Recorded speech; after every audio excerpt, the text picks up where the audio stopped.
The hearing will come to order, and good afternoon to everybody. Today is a hearing of our joint committees, and I thank Chairman Poe for working so well with our subcommittee. This is a combined interest on terrorism and, of course, the Africa Subcommittee.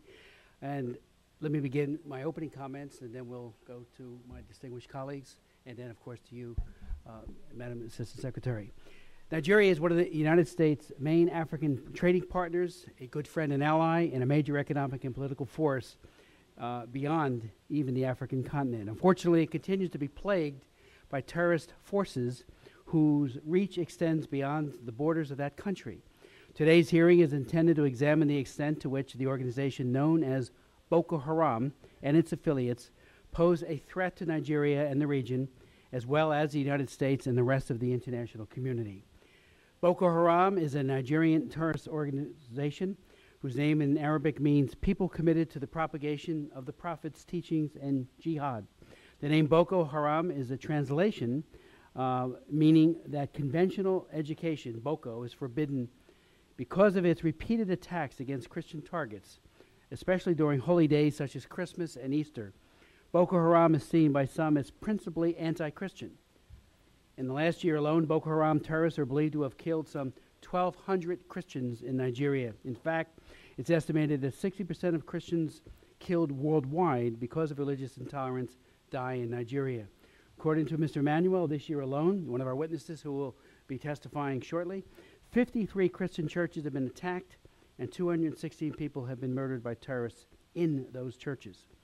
However, it would not be completely accurate interpretation of the facts to assume that what is happening in Nigeria is just a Muslim-Christian conflict.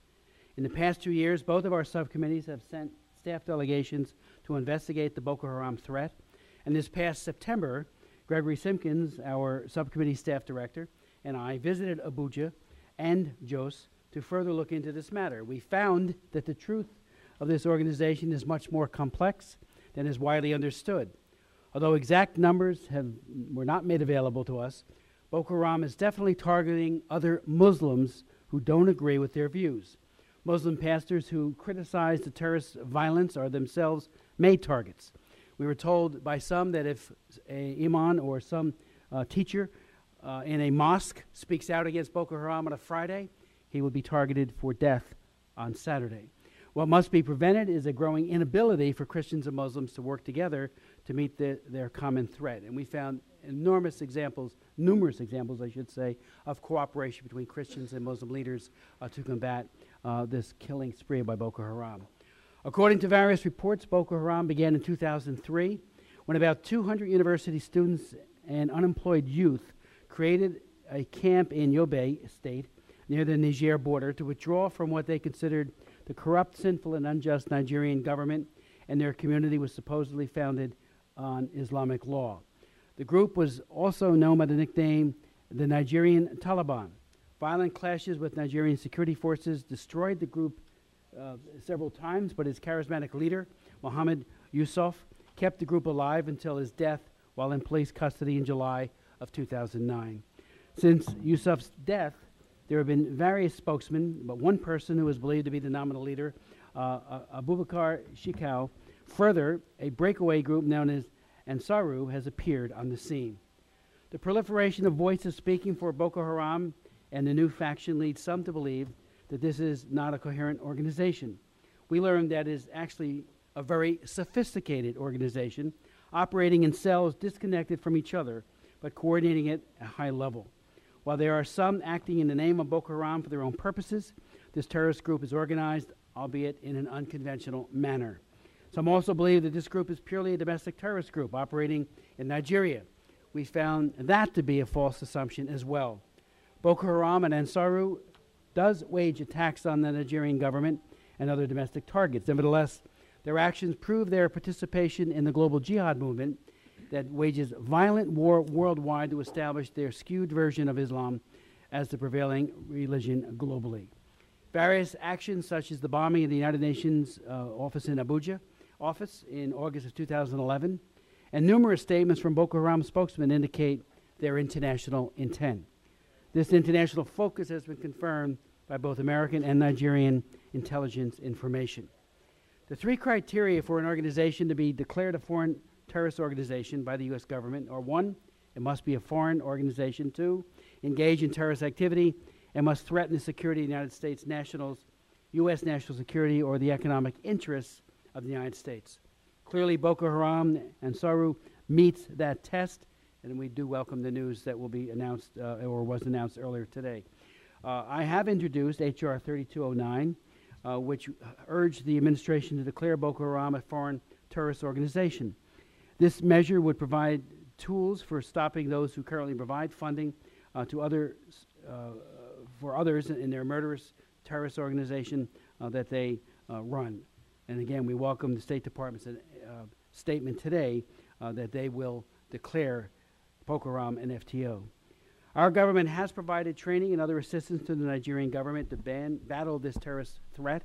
Unfortunately, the past brutally demonstrated by the Nigerian security forces, as well as the inability of Nigerian security forces to collaborate with one another, have prevented their effort from being as successful as it should be. In far too many cases, the Nigerian government itself has actually turned local people in the north against its effort to end the terrorist threat. By that ineffectiveness, the Nigerian security forces have pushed Nigerian Christians and Muslims to form their own militias to protect themselves from terrorists and each other. In the long run, this development makes eventual reconciliation of Nigeria's various religious and ethnic communities even more difficult.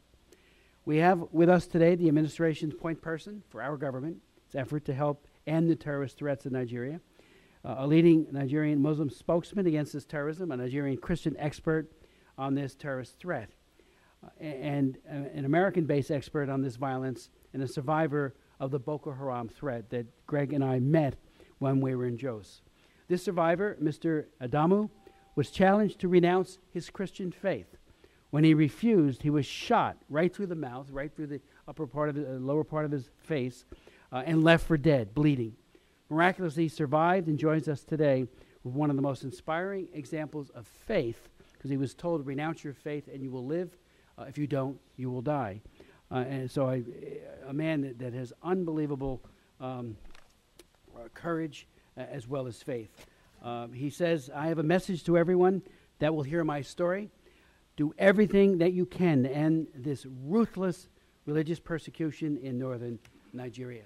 I'd like to now yield to Ms. Bass for any opening comments you might have. Thank you, Mr. Chairman, Chairman Poe, and Ranking Member Sherman. I want to thank you for your leadership in calling today's hearing, and I want to extend my greetings and welcome to the Assistant Secretary. I believe this is your first time you're coming to testify in your current capacity, but we will give you a more proper welcome next week, so welcome.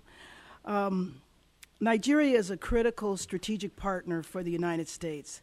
As Africa's most populous nation and with an economy that has the potential to be the largest on the continent, it's important politically, economically, and socially. Its importance cannot be overstated. We know that this is the reason for the hearing today and focusing on Boko Haram. There's no question that Boko Haram presents an important and critical security challenge for Nigeria, West Africa, and I believe the continent as a whole. The frequency of attacks, its reach, and the brutality and lethal dimension of those attacks are a serious problem that must be addressed. Since 2010, the scale of attacks by Boko Haram have led to the deaths of nearly 4,000 people, including children. The group has used car bombs, improvised explosive devices, and suicide attacks to exact a heavy and unforgiving toll on the Nigerian people. Boko Haram has attacked churches, schools, police stations, and places where civilians are known to frequent, including bars and markets. While Boko Haram's attacks can in no way be justified, we do know that there are long-standing grievances that may be leading to young men being recruited into their ranks. The slow pace of development in Nigeria's north, including that of infrastructure development, jobs, and greater investments in the region, have, if not a direct result, maybe at least partially to blame. We have seen similar frustrations across the continent, particularly in Somalia, where large numbers of young people desperate for opportunities have found negative outlets like al-Shabaab. As the Nigerian government has rightly moved to address the internal threat of Boko Haram, the international community has been critical over concerns over human rights abuses. While civilians have not been the target of efforts of to fight Boko Haram, civilians have nonetheless been caught in the violent middle ground. I want to conclude by saying that I'm keenly aware of the various sides that seek a greater and more executing response by our government. As the Assistant Secretary will share, I know we continue to consult with Nigerian authorities on a range of efforts to ensure that Boko Haram, its leaders and fighters are held accountable for past and any future attempts to destabilize the Nigerian government and its brazen attacks on civilians. And in this, we look forward for all and new opportunities to stop Boko Haram from further expansion and further violence. Thank you, and I look forward to today's Thank you very much, Ms. Bass. I'd like to now yield to the co-chairman of this hearing, but the chairman of the Subcommittee on Terrorism, Nonproliferation, and Trade, distinguished gentleman from Texas, Mr. Pope. Thank the gentleman for yielding. Boko Haram is a vicious terrorist group that carries out daily attacks against the Nigerian people. They target Christians, moderate Muslims as well. They kill in the name of religion. They promote anarchy. This past summer, I sent my staff to Nigeria in early August to get a sense of the situation on the ground. What they found was alarming, sobering, and inhumane. Boko Haram finds its roots in the deeply conservative north of Nigeria. After its leader was killed in 2009, Boko went underground, but they emerged in 2010 as a more radical and violent group led by a vicious killer named Shekau. They attacked Christians on Christmas Day 2010, Christmas Day 2011, Christmas Day in 2012. 86 people were killed on 2010, 42 in 2011, and 12 in 2012. Mass beheadings, child soldiers, and forced marriages of local women to Boko Haram members are now more commonplace. Boko Haram's mystique is furthered by social media users who spread their propaganda statements among jihadist wannabes and people who just want to kill other people. The group was responsible for a 2010 prison break that freed 700 prisoners and a bombing of the city of Jos that killed more than 80 people. In 2011, Boko bombed a police headquarters in the Nigerian capital, Abuja, and carried out a massive suicide attack against the UN headquarters there. This year, just a few weeks ago, on September 29th, it targeted an agricultural college and killed 40 students in a dormitory. Some say that the Nigerians' military heavy-handed response simply adds fuel to the fire of Boko Haram's recruitment. Everyone agrees that corruption does hamper the military's efforts. It means that the general population is frustrated that they do not receive basic services like education and health care. It also means that the economy in many parts of the country is not doing well because there are not enough basic infrastructure like roads and schools. And that makes recruitment for Boko Haram even easier. When it comes to fighting the Boko Haram, the military is corrupt. There's no money left over to pay the salaries of the soldiers that actually do the fighting. In addition to Boko Haram, Nigeria also has a more extremist offshoot terrorist group called Ansaru. This group is closely allied to Al-Qaeda and may seek to strike targets outside of Nigeria's borders. Boko Haram has embraced international jihad with its attacks on the UN and Abuja. In 2011, the former commander of the U.S. Africa Command said that Boko Haram was in contact with AQIM and al-Shabaab. We ought to be on the lookout for an increasing international agenda for this terrorist organization. Boko fighters go to Mali and Cameroon to train and get weapons and munitions. As a result of pressure from the military, reports show that the terrorist group may be spreading in small numbers to economic centers in the south. Boko Haram sustains itself, finances its killings by kidnapping for ransom, extortion, taxation, protection rackets, smuggling, and any type of criminal enterprise that they can think of. Boko Haram isn't rolling in dough, but it doesn't take that much money to wage an insurgency. This is one of the reasons why I support the State Department's designation today of Boko Haram as a foreign terrorist organization. It's long overdue. We need to apply all the tools that we have to stop these terrorists. Now that Boko Haram has been designated, we need to uncover their financial operations, enforce this designation, and go after these outlaws. I look forward to the hearing from our witnesses and the threat from Boko Haram. I yield back. Thank you, Chairman Poe. Ranking Member Sherman.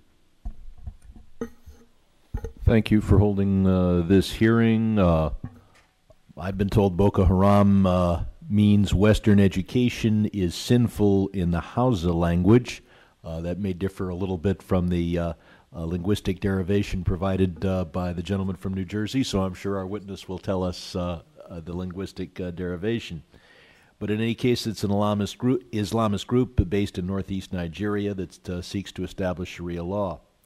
Over the past decade, Boko Haram has killed thousands, attacking Christians, bombing churches, attacking schools, police stations, and attacking other Muslims as well. The State Department has offered a $7 million reward for the capture of one of Boko Haram's top leader. This is a reprehensible organization that has attacked Christians during Christmas and Easter, attacked Muslims who do not join in their bloody philosophy. Now, conflicts between Christians and Muslims in Nigeria are not new and preceded the creation of Boko Haram. Even the 1960s civil war involving the attempt to create an independent Biafra stem in part from the way Christians were treated, particularly Igbo traders were treated in northern Nigeria. In more recent decades, Islamic groups have grown, especially in the north. Since the death of Muhammad Yusuf in 2009, then the charismatic leader of Boko Haram, the group has split. Another group, Ansuru, announced its existence in 2012. The two groups are described as loosely coordinating under a joint council. I want to commend the State Department for classifying both Boko Haram and Ansuru as terrorist organizations, that is to say, adding them to the list of the foreign terrorist organizations under and also as these as specially designated global terrorists.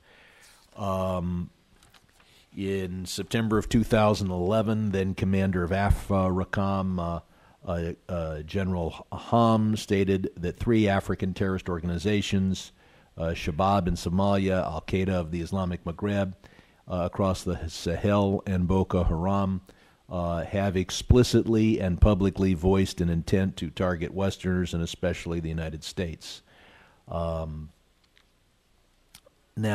I'm going to drift a little bit from the exact subject here because our entire national security establishment has picked up a new phrase, pivot toward Asia, which sounds like it's going to mean more trade delegations to Tokyo and more Chinese language courses in our universities. But what I fear it really means is deciding that the fight with Islamic extremists in Africa and the Middle East is either over or is inconvenient, and redirecting all of our national security efforts toward confronting China in the South China Sea. Already the Pentagon is shifting its research proposals. They're only interested in research that will help them shoot down Chinese planes or sink Chinese aircraft carriers. Islamic extremism and the problems in North Africa and West Asia and all of Africa and the Middle East cannot be ignored just because there's a dispute over some islands off the coast of China. And pivoting toward Asia sounds to be like trying to find a higher technology, more conventional foe for a national security establishment that is frustrated by the difficulties of dealing with opponents that do not wear uniforms. It's time for us to pivot toward Africa, the Middle East, and West and South Asia, where Islamic extremism still poses a threat to the United States, notwithstanding the death of bin Laden. And I yield back. Thank you, Mr. Sherman. I'd like to now welcome our distinguished Ambassador Linda Thomas Greenfield. And without objection, her full resume will be placed in the record, but just briefly, Ambassador Greenfield, Thomas Greenfield is a member of the Career Foreign Service and was sworn in on August 6, 2013 as Assistant Secretary for African Affairs. Prior to assuming her current position as Director General, she ran or led a team of about 400 employees who carried out personnel functions for the State Department's 60,000-strong workforce. Since beginning her Foreign Service career in 1982, she has risen through the ranks to the minister consular level. Overseas, she has served in Jamaica, Nigeria, the Gambia, Kenya, Pakistan, and at the UN mission to the UN. And matter of fact, we were just reminiscing.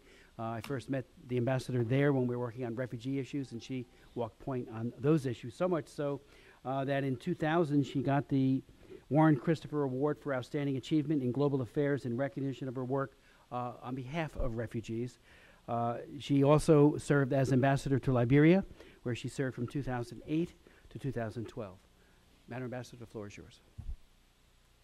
Thank you very much. Chairman Smith, Chairman Poe, Ranking Member Bass, Ranking Member Sherman, other members of the committee, let me thank you for this opportunity to update you about our policy in Nigeria, and specifically on our efforts to help Nigeria counter the threat of Boko Haram and other associated violent extremist groups.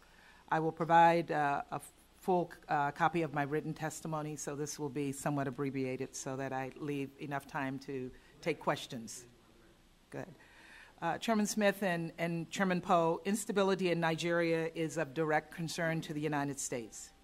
Nigeria is one of our most important partners in Africa. It is home to an estimated 170 million people, making it the most populous country in Africa and the 7th most populous country in the world. Nigeria is has the 22nd fastest growing economy in the world, the 13th largest supply of oil to the global market, and the 2nd largest destination for U.S. private investment in Africa. Nigeria is also the 2nd largest African contributor to UN peacekeeping operations around the world, not just in Africa, but around the world, and we welcome Nigeria's participation on the UN Security Council beginning in January.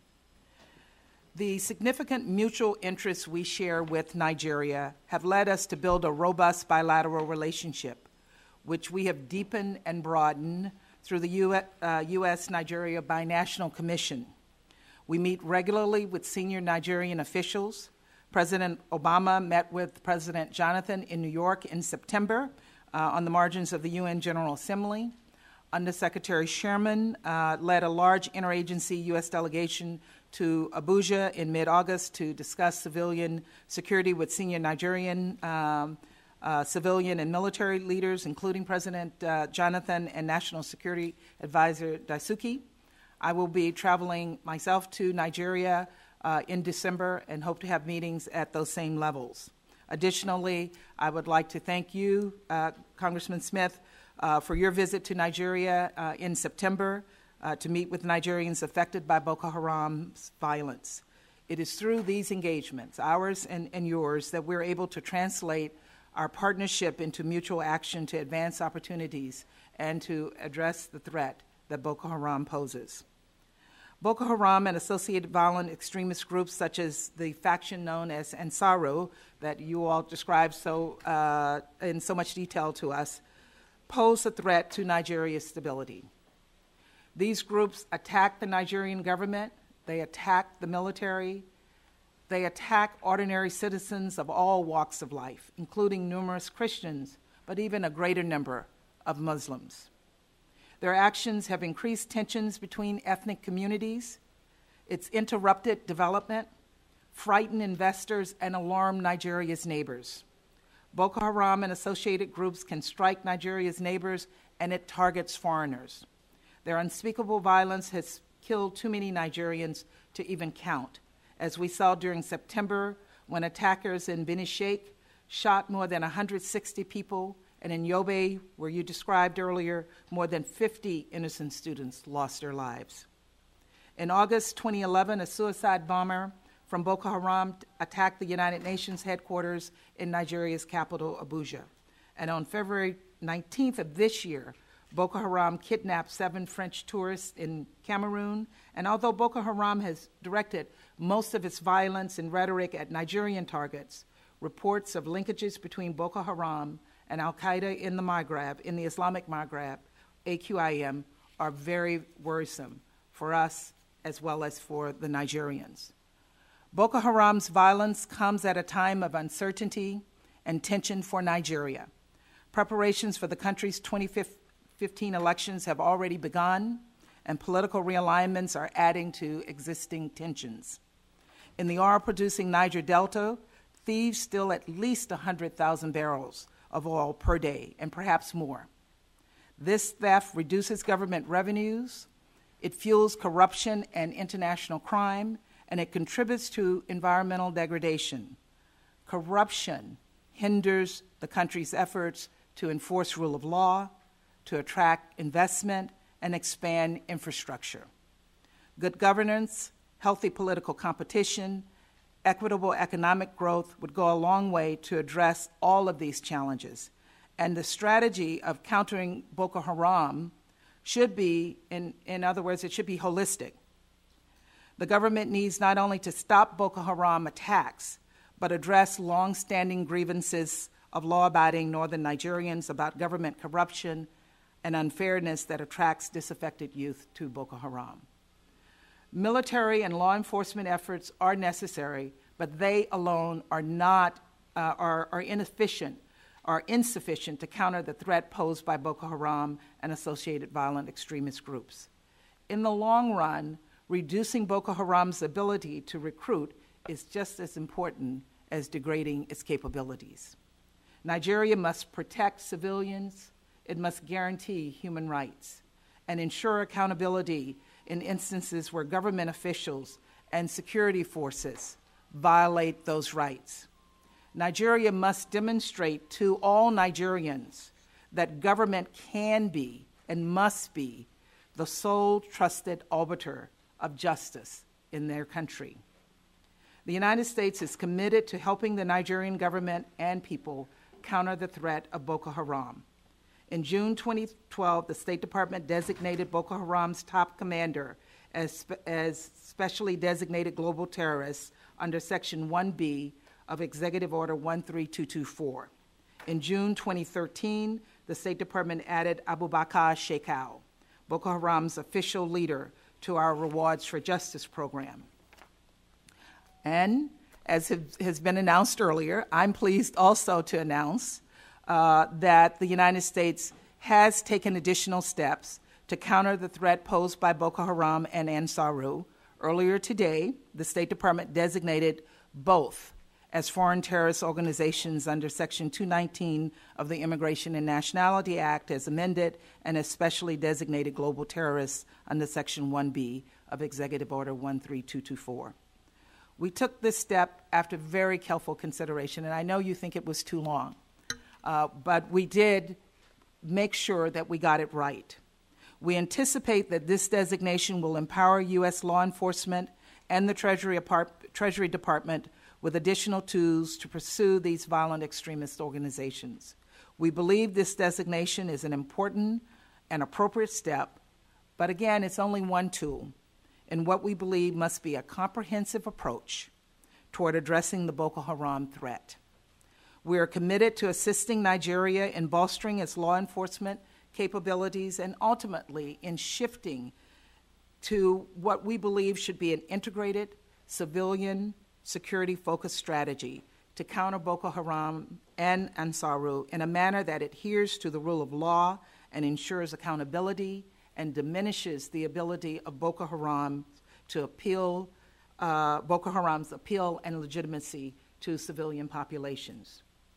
The United States recognizes that the Nigerian government and security forces face a difficult challenge in countering the Boko Haram insurgency. Both ordinary citizens and security forces have suffered. Still, we are concerned by reports that some Nigerian security forces have committed gross human rights violations in response to Boko Haram, not only because their approach is wrong, but because it is counterproductive. We have raised this concern with the government of Nigeria at the highest levels, and while northern Nigerians, Muslims and Christians alike, largely reject Boko Haram's vision and violence, Boko Haram has exploited local resentment of these violations and other long-standing grievances against the central government to attract recruits. Nigeria's prosperity and stability matter to all of Africa. The United States is committed to several presidential initiatives in partnership with Nigeria, including the Young African Leaders Initiative and Power Africa, as well as significant programs in the areas of health, education, and economic growth. Nigeria's success is important to us. We must continue to help our Nigerian partners develop an effective, multifaceted strategy toward Boko Haram. Overcoming the challenges posed by Boko Haram will not be easy, and we know that, but we do believe it is possible. We appreciate all of your efforts here in Congress. We appreciate your interest in this issue, and we're ready to work with you as well as with the government and people of Nigeria in the months ahead to work against this threat. And I look forward to your questions. Thank you very much. Thank you very much, Madam Ambassador. We do have a series of vote on the floor. I know.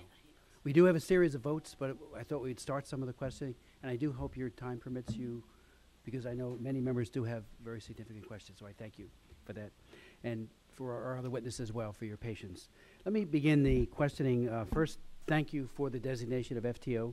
I think that's monumental, it's historic, and it's absolutely warranted. I remember in July of 2012 asking Ambassador Carson a number of questions, and you know, there was a great deal of resistance. Matter of fact, he said that, but the bulk of the organization we believe to be mainly aimed at going after Nigerians, and that's not good either, of course, but they certainly have shown that under our criteria, this is absolutely well-deserved, and hopefully it will make a difference.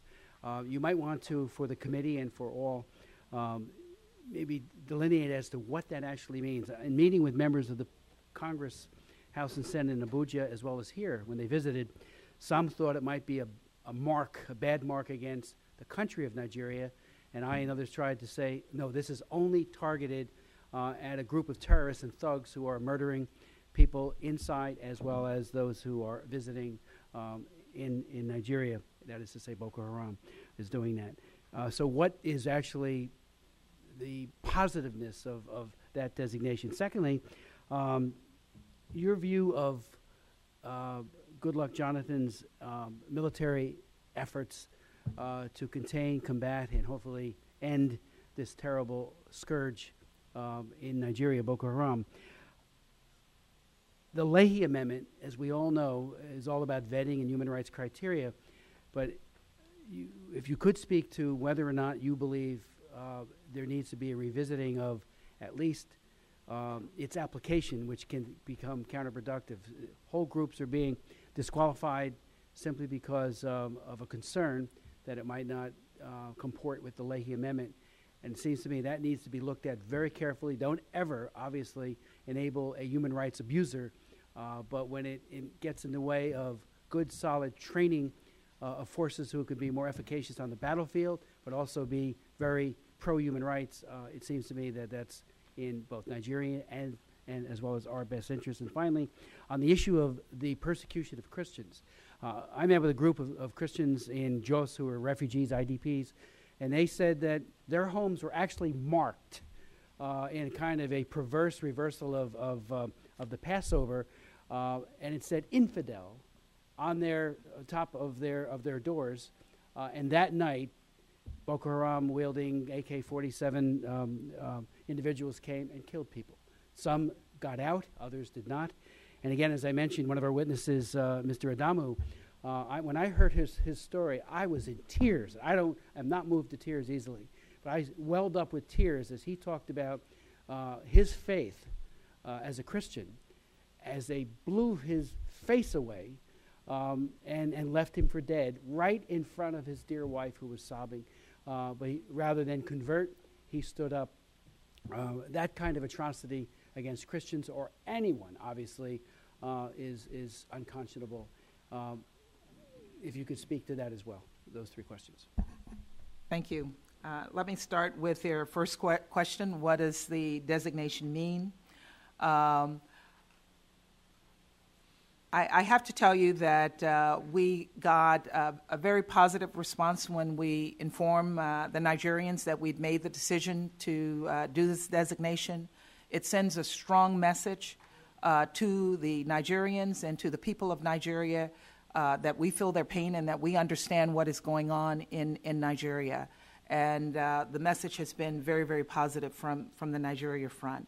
The designation gives us some additional tools for providing support to the Nigerians, particularly through Treasury, through putting holes on bank accounts and movements of cash, but also in terms of our ability to provide additional support to Nigeria and to countries in the regions to help them fight Boko Haram. Nigeria itself declared Boko Haram a terrorist organization earlier this year. The UK has done the same, and now we've joined them, and I'm pleased that has happened. In terms of the government's effort, we know that the Nigerian government has a tough job responding to this crisis. And as I said in my testimony, they've not always gotten it right.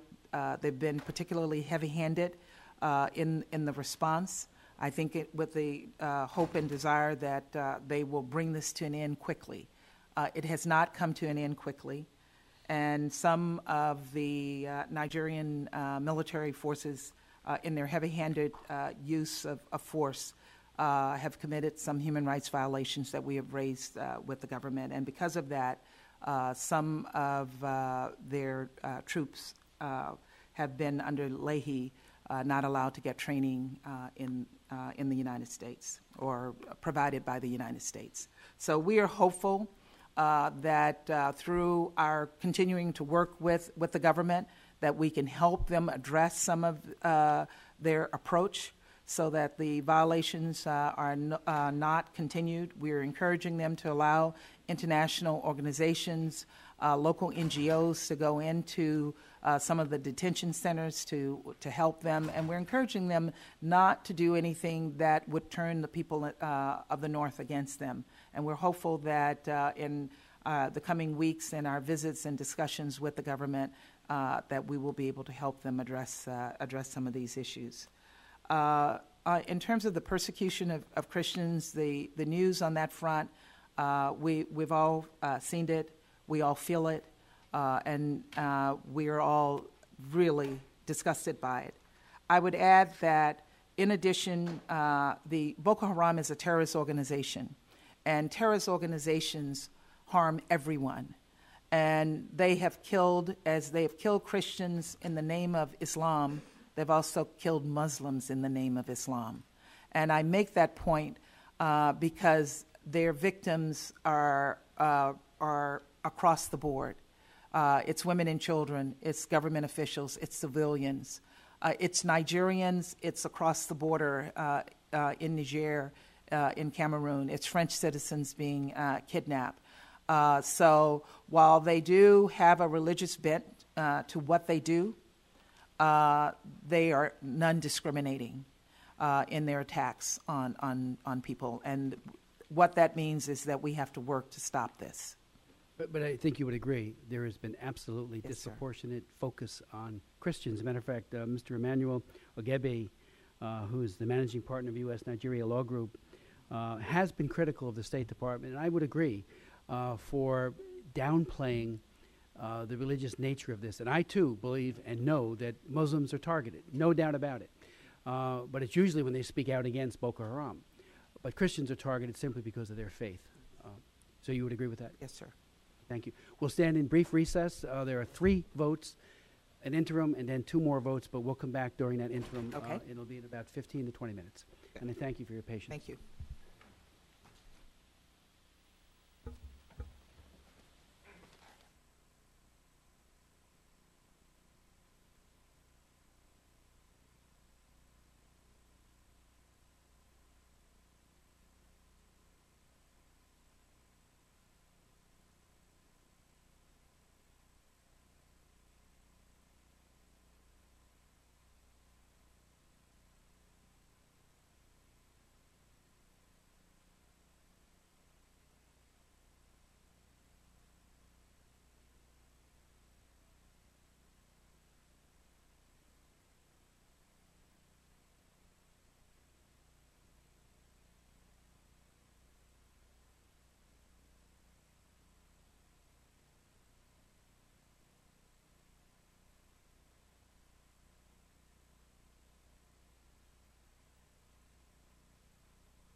Subcommittees will resume their hearing and their sitting. Again, I apologize to all of our witnesses and to you, Madam Ambassador, for that lengthy series of votes, but I now yield to the distinguished chairman, Mr. Poe. Thank you, Mr. Chairman. Thank you for being here.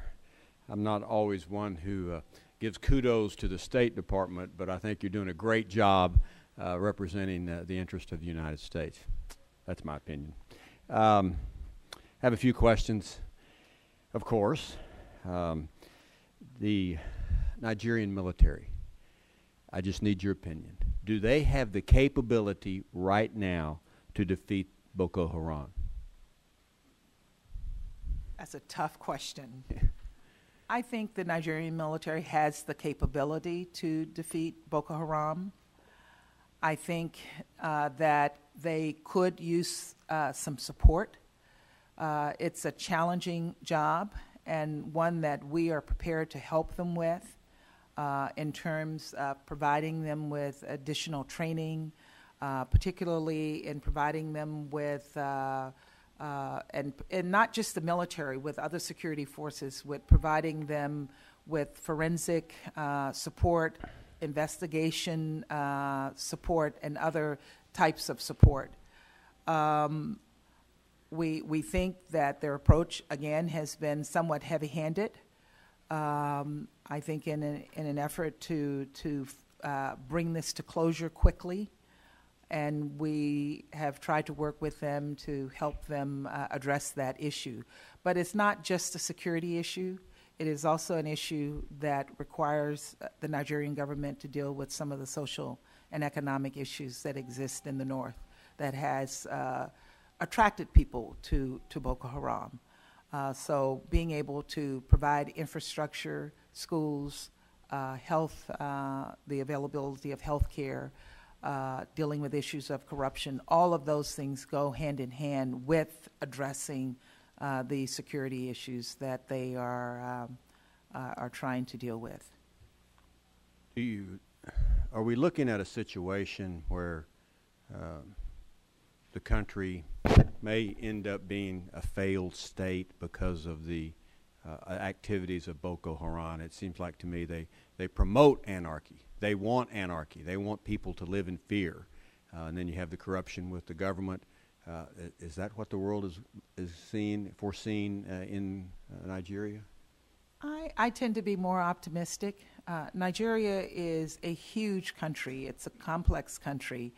It is a country with tremendous diversity.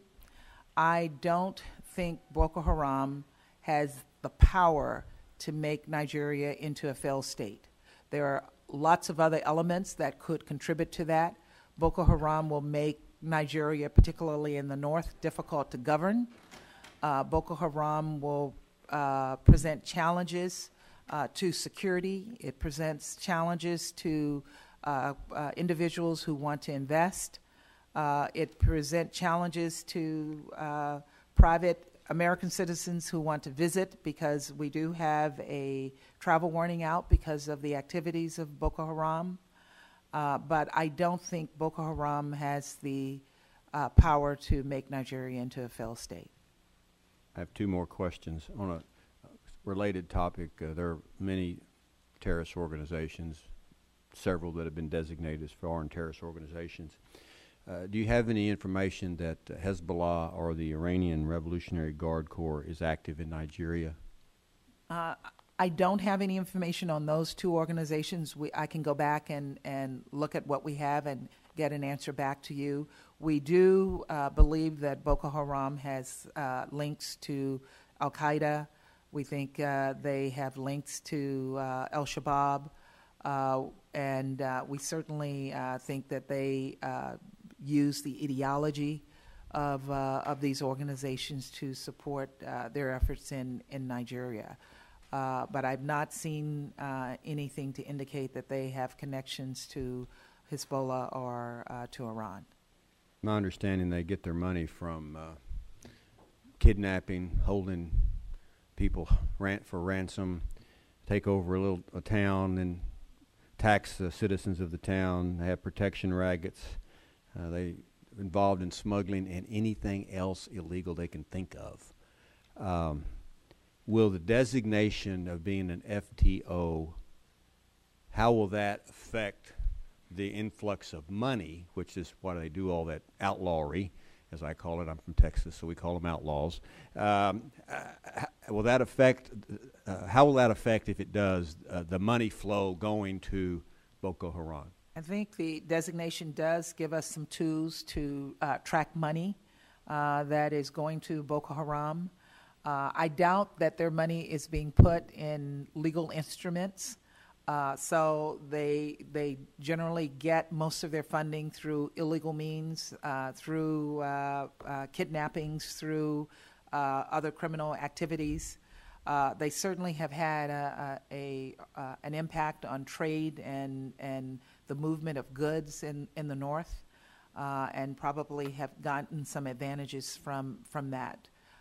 Again, I think it is through those activities that they've been able to fund their operations. Last question: what is your understanding as to the numbers? How many people are we talking about that consider themselves aligned with Boko Haram, being their soldiers, their killers, whatever you want to call them? How many would you guess or estimate?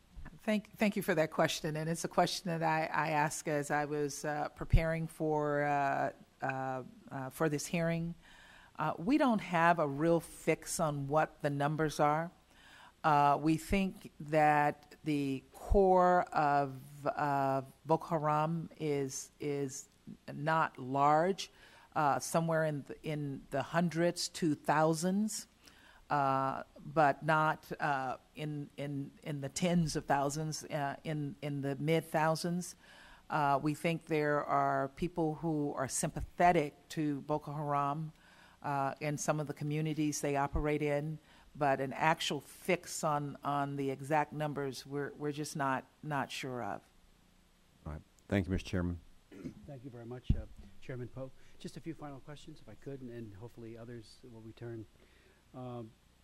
If you could speak to one of the things I noticed when Mr. Simpkins and I were in Jos, was that we met with a number of IDPs, 91 families that were housed in looked like an old apartment or motel building, very cramped, very threadbare for any of the essentials that even in a refugee camp somebody might expect. I was struck by what seemed to be a lack of any resourcing for them, either by the government or by the international community, including USAID. And I'm wondering, in his testimony, Mr. Ogebe, Emmanuel Ogebe, points out, and this is his quote, "The U.S. has lagged behind in humanitarian assistance and has not provided anything to the victims of Boko Haram terrorism crisis. Even less is said to the federal government about providing victim assistance." What is your understanding as to what we're doing for those victims? I met with those, and when the kids all crowded around, they were desperate. They looked healthy but thin, certainly frightened. And again, that is where we met one of our witnesses who will be talking or testifying a little bit later, Mr. Adamu, who told that story of being shot and left for dead. Are we assisting? I think, as you know, Congressman, the U.S. is the largest contributor for humanitarian assistance worldwide. Not just in the case of Nigeria. So we are assisting through international organizations, through NGOs, through our contributions. Unfortunately, our own presence is hampered by the security situation. We're not getting our people up to the north in a significant way. And I've heard just that people in the north are not seeing us. We had hoped to open a consulate in Kano. We actually had support for moving forward on that. We had staff identified, but because of security, we were not able to put them there. We have a small American Corners there, but again, we're not getting our people out there in a significant way. We have one political officer and a public affairs officer based in Abuja, and we're hoping that they can get out more and hoping that we can get more actual face on the ground in those regions so that people know we're there, they know we care, and they see the assistance that's coming through. But a lot of our assistance does not have our flag on it because we're going through international organizations. If you could, one take back, the Jubilee campaign was actually helping the people in those 91 refugees, and again, their resources are tight. Any help for any of the faith-based groups? We actually met with a remarkable Archbishop, Kegoma, who works side by side with the Muslim leadership in Jos. I mean, it really was remarkable to see the kinds of things they're doing together to say that this is not Islam, this, and the Christians can work side by side with people of different faiths. I will definitely But he take did that tell back. us when we were meeting with him that he had a robust program to help AIDS orphans, and it was canceled and could not get a good answer as to why. So I raised that when I went back to the embassy. They didn't know, and I still don't know. So if you could get that for us, it would be great. We'll follow up and get that back And he to has you.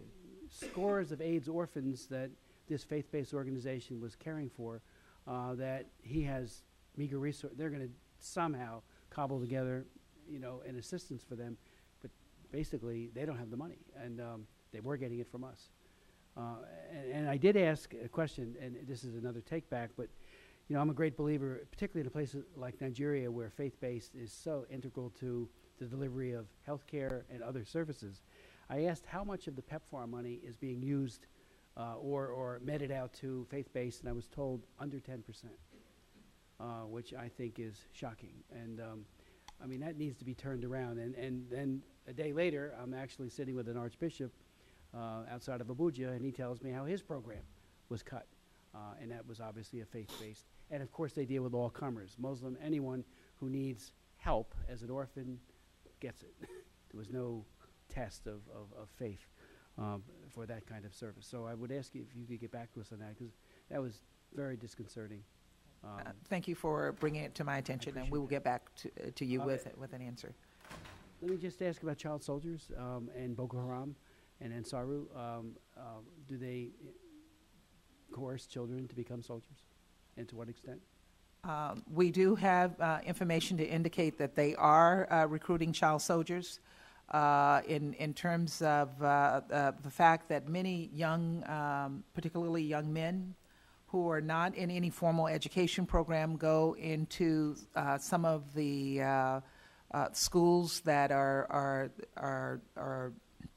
there that take them from their families, and they are raised in these schools, and they're used to go out in the streets to beg, and they spend a lot of time getting inculcated with the ideas of Boko Haram. And we do know that they have used children in their efforts. And the links of Boko Haram and Ansaru to other terrorist organizations, are you at liberty to... I'm sorry, I didn't hear your the question. links of Boko Haram and Ansaru to other terrorist organizations? Well, as I said earlier, we do think that they do have links to AQIM, and they certainly use their ideology, they use their operational plans, and we know that they have done some training, particularly in Mali and in other areas. So the links are there. How close those links are, I can't discuss, but I think we are worried and concerned about those connections. Chairman Poe. Understand that the Leahy law prevents us from training the Nigerian military in the north. Is that your understanding? All of those units that have been connected with human rights violations in the north have been, because of Leahy, barred from any training by the U.S. government. So that is correct. Does that include all of the military or just specific units of I think the Nigerian military? those units that have been connected to human rights violations, and I don't think at this point it's all the units, but I don't know that answer. I can get back to you on that. I would appreciate if you get back to us, and also more legalese about the Leahy law and how it does apply or does not apply in this specific situation with the Nigerian military. Thank you, Mr. Chairman. I too would, again, because I raised that as well. I understand the abundance of caution.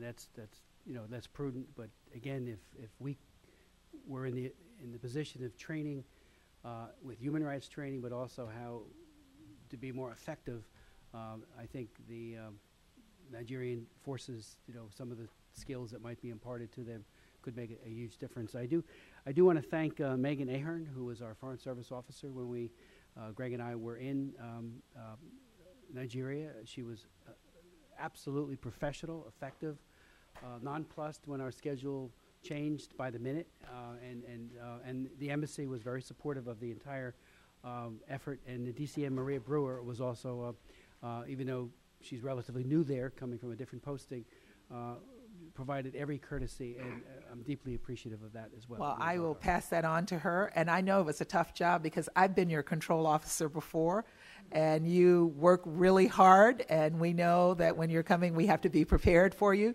So to get that kind of kudo from you is really, really wonderful. So thank you. It really was.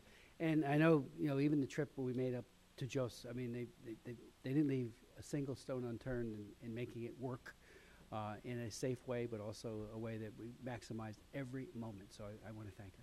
Thank you. That would be Megan Ahern. Thank you. Thank you very much. Thank you, Madam Ambassador. I'd like to now welcome to the witness table our second panel, beginning with Mr. Emmanuel Ogebe, who is an experienced attorney specializing in international matters focused on Nigeria, exiled to the U.S.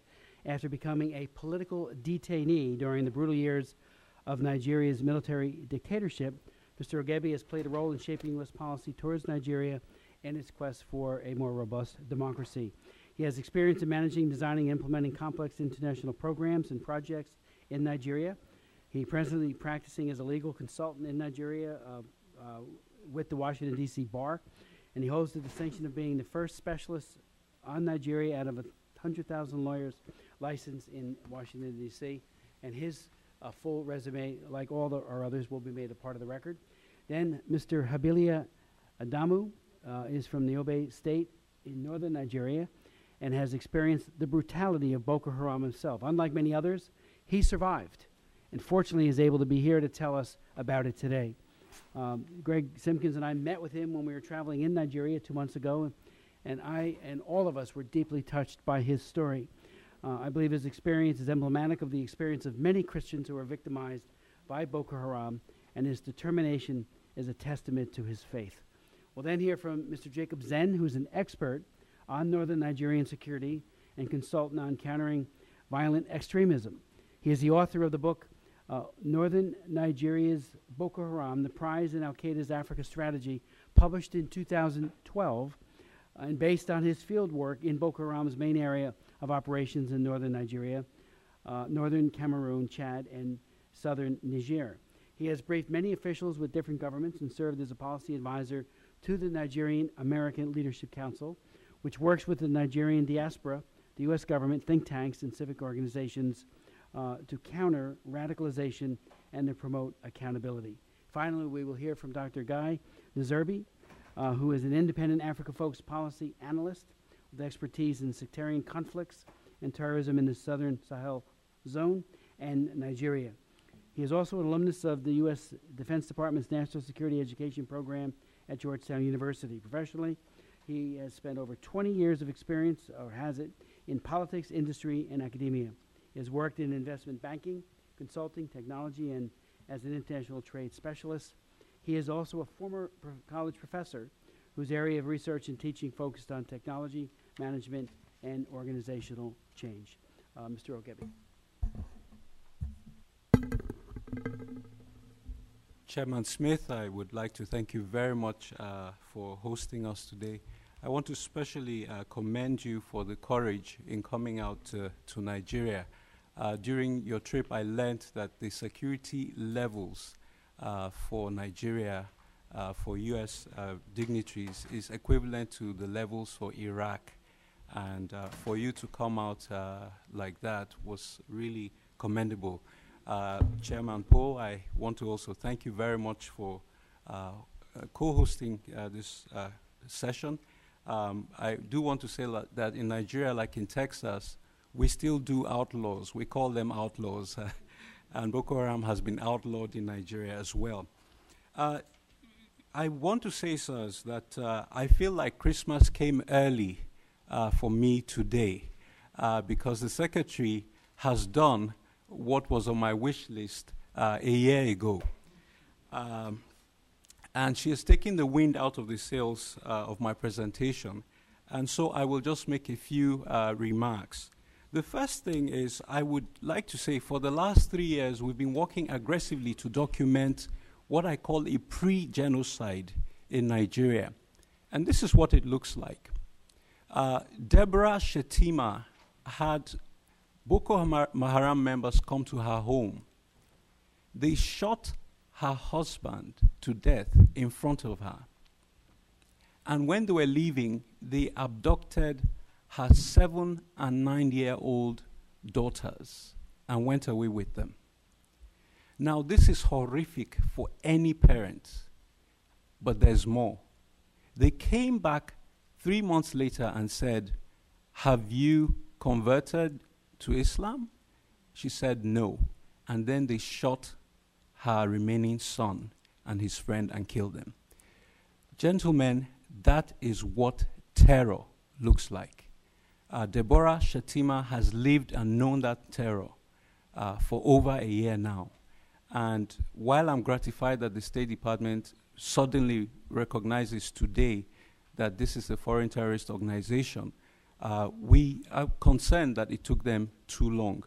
However, we do want to give credit to this committee because we believe that the bill that you wrote finally nudged them to do the right thing. Mr. Chairman, if I may, let me mention what the new face of Boko Haram terrorism looks like. While I was in Nigeria, shortly after you left, Boko Haram conducted a roadside massacre. And here is what they did. In Damaturu, only 5 out of 77 churches in that town remain open because Boko Haram has been attacking churches in such a massive manner. And many parts of Yobe State have been de-Christianized, with Boko Haram exterminating vast neighborhoods by killing Christians from house to house, forcing massive population displacement. This year, Boko Haram is now wiping out Christians in rural villages in Borno and burning the homes of those who have fled. Thousands are now refugees in Cameroon, as we saw during our first-hand visit to the border of Cameroon. In fulfillment of its stated objective to eliminate Christians in northern Nigeria, Boko Haram has done significantly well since last year when it ordered Christians out. In Goza, Boko Haram has established camps in caves and mountains, replicating the model of the Taliban in Afghanistan. Miles from our hotel, 2 churches were burnt, and the father of a gentleman we were interviewing was killed. Deborah Shetima, as I mentioned, is still remaining, one of the few Christians remaining there. We've tried to move her out of there, but she's still remaining in the hope that her 2 girls, who are now 10 and 8, might come home one day. I want to say that with regard to the testimony of the secretary who just spoke, there has been an improvement from the testimony last year. She has conceded that Boko Haram actually persecutes Christians. But she has, again, continued with this narrative that is not supported by the facts, that more Muslims than Christians were killed.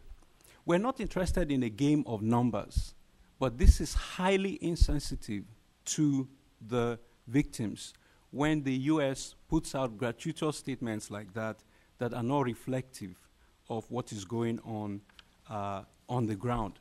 Considering that the United States has the largest political section in the African continent, in Abuja, it is our hope that with the new personnel change, there will be better reporting of the facts. I want to mention, again, this so-called argument that it is economics that drives this brutality. The U.S. seems oblivious of the strong anti-American sentiment in much of the North, where the U.S. liberation of Kuwait was greeted with riots, as well as U.S. support for Israel, amongst many other issues. After 9/11, bin Laden posters flooded northern Nigeria. A decade ago, I visited a northern community devastated by flooding. The U.S. and Nigerian government built 400 free houses for the community. When I went to visit the houses, I saw northern kids wearing Osama bin Laden hats.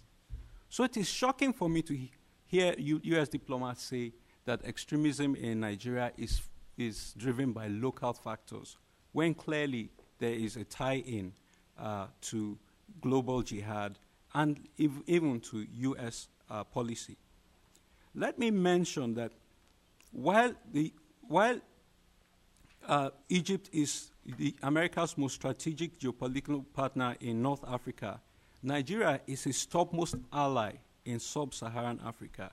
Nigeria has consistently brokered peace deals and rolled back coups in Africa. While Egypt's stabilization is aid-based and predicated on a balancing act, Nigeria's regional security role is largely self-propelled. So, for a partner such as this, that the U.S. relies on to be boots on the ground in northern Mali, in Liberia, and so on and so forth, it's somewhat disconcerting for the U.S. to be so critical of the Nigerian military. True, there are human rights abuses, and I, as someone who was detained and tortured by the Nigerian army during the rule of General Abacha, would not be the first person to speak on their behalf. But the fact of the matter is that if there was no state of emergency and if the troops did not go in, what is happening in Nigeria now would be far worse than what Boko Haram did last year. Because many churches have been closed down, and because the Nigerian government is protecting a lot of these areas, here is what Boko Haram did in September while I was in Nigeria, the week that you arrived, a few days before you arrived. They blocked a highway, and they began to kill people from car to car. They killed about 170 people that day. Here is what Boko Haram did. They asked them their names, and they used their ID cards to ensure that their names tallied with the names they gave. So that if you gave a Muslim name and they checked your ID card and it wasn't a Muslim name, they would identify you as a Christian and kill you. They killed 152 Christians that day. They used chainsaws to behead people. Now, it was not only Christians they killed. There were about 19 Muslims who had government-issued ID cards. So if you worked for a local government or a state government authority or the security of operatives, you would also be killed if you were a Muslim.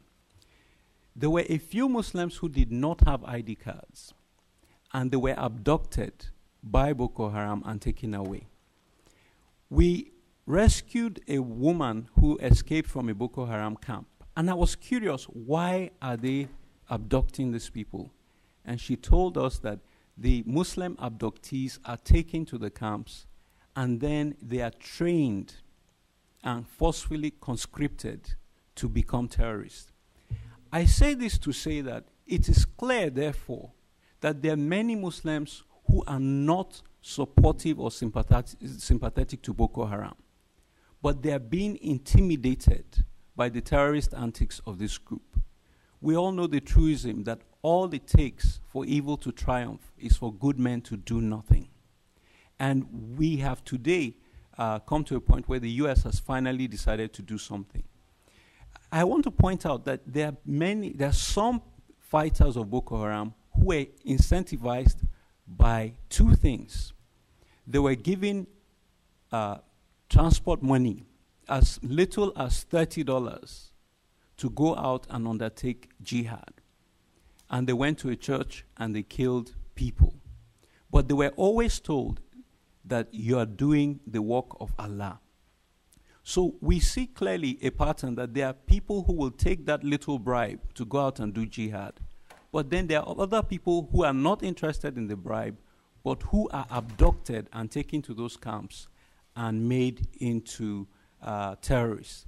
This story illustrates, to my mind, that it is not economics that is driving this. It is a warped theology. And so when the administration implies that somehow it is the actions of the federal government that is causing this, it is highly misleading. I will point out that the North has been backward for a very long time, even under British colonial rule. So it is not overnight that you can pin it down to the current administration. Let me say that what is worrisome to me as an individual is that when 9/11 occurred, the whole world, with one voice, said this is unconscionable.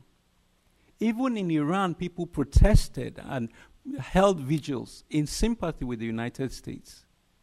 No one wanted to ask whether the U.S. fueled that situation by supporting bin Laden many years ago. That was not the time to ask that kind of question. We recognized evil for what it was, and we stood up as one race to denounce it. And then in Nigeria, terrorists do these atrocious deeds, and all of a sudden, we begin to psychoanalyze and say, oh, this must be because of poverty. As you said so eloquently last time, that is an insult to poor people. There is no legitimate grievance on the planet that would encourage anyone to take a chainsaw and cut off the head of an innocent person who was traveling to go and make a phone call to his mother because he couldn't get a phone call signal in his state. And this is why it is my hope that as the U.S. cooperates with Nigeria more, they will encourage the Nigerian authorities to switch back the telecommunication systems in Borno State. Let me just say that there's still a little work left to be done. We have talked about the humanitarian assistance. The U.S. is spending a lot of money on interfaith dialogue, when this is not an interfaith issue.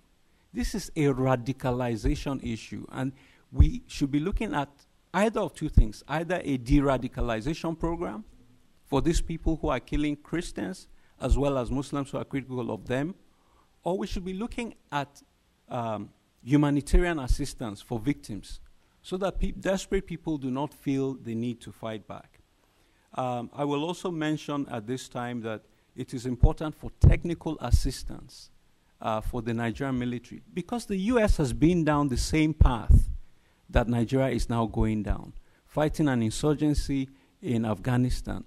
Boko Haram is modeled after the Taliban, and I believe that there are lots of lessons learned that the United States can share with the Nigerian army. So, as I said, they took the wind out of my sails. There's not very much more I can say. I will say in conclusion that this is not about a threat to America. The threat has gone beyond a mere threat. I was in Abuja the day that Boko Haram bombed the United Nations building.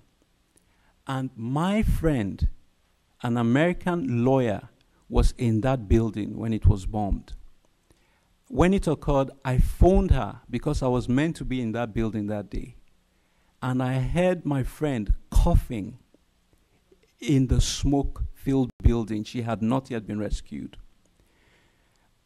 Till this day, I have not heard one word from the United States Embassy about my friend who was in that building.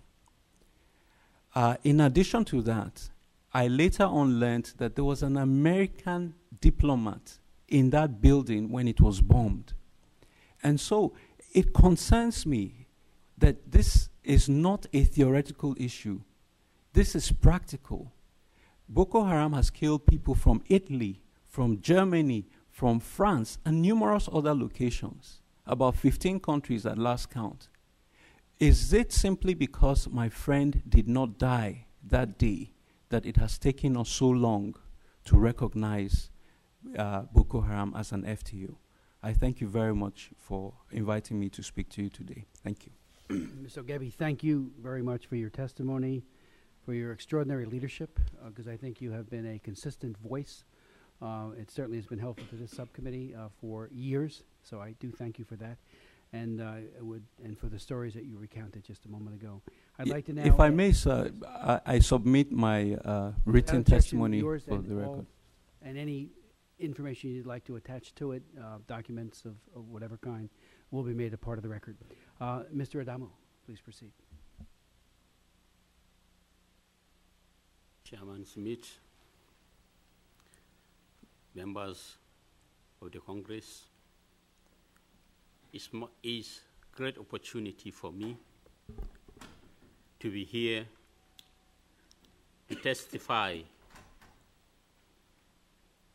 on behalf of all wounded Christians, persecuted Christians, widows, and orphans of Nigeria.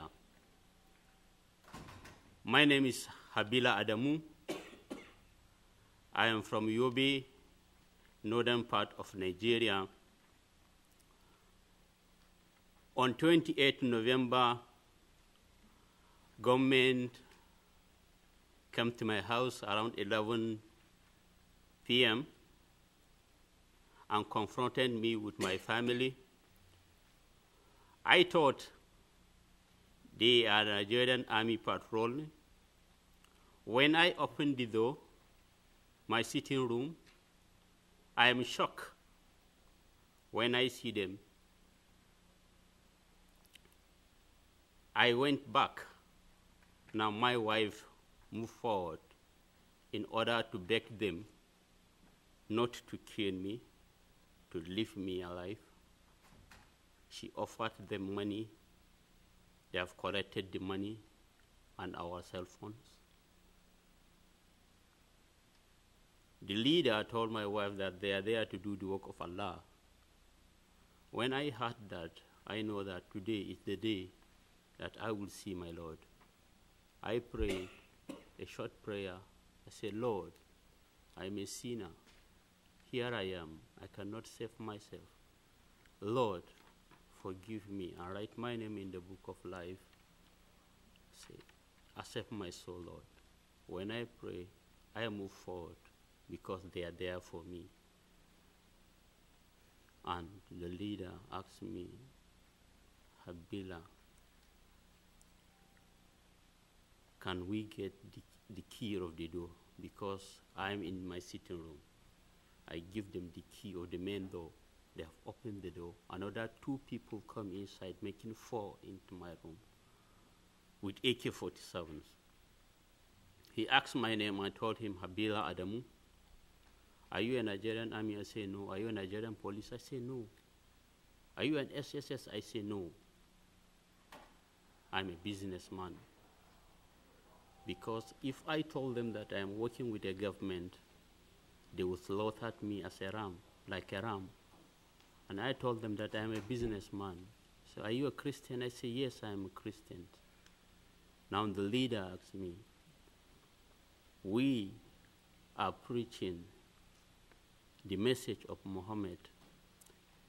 You refuse to accept Islam as a religion. Why? And I told him that I am a Christian. We are also preaching the message and the good news to those that not know God until you. He told me that, Habila, do you mean that you Christians know God? I say, yes, we know God. That's why I'm preaching to you. He called my wife. Said, let her be witness what will happen to her husband. Asked me, Habila, you can deny your faith in order to be safe and live a good life. And I told him that, no, I'm a Christian. I'd rather die as a Christian. He told my wife that, plead with your husband so that you will live together, to live a good life. And I told him that I'm a Christian. He said, I will give you last chance. Deny your faith, Habila. Or are you ready to die as a Christian? And I told him that I'm ready to die as a Christian. Before I closed my mouth, one of them fired me with AK-47. He passed through my nose.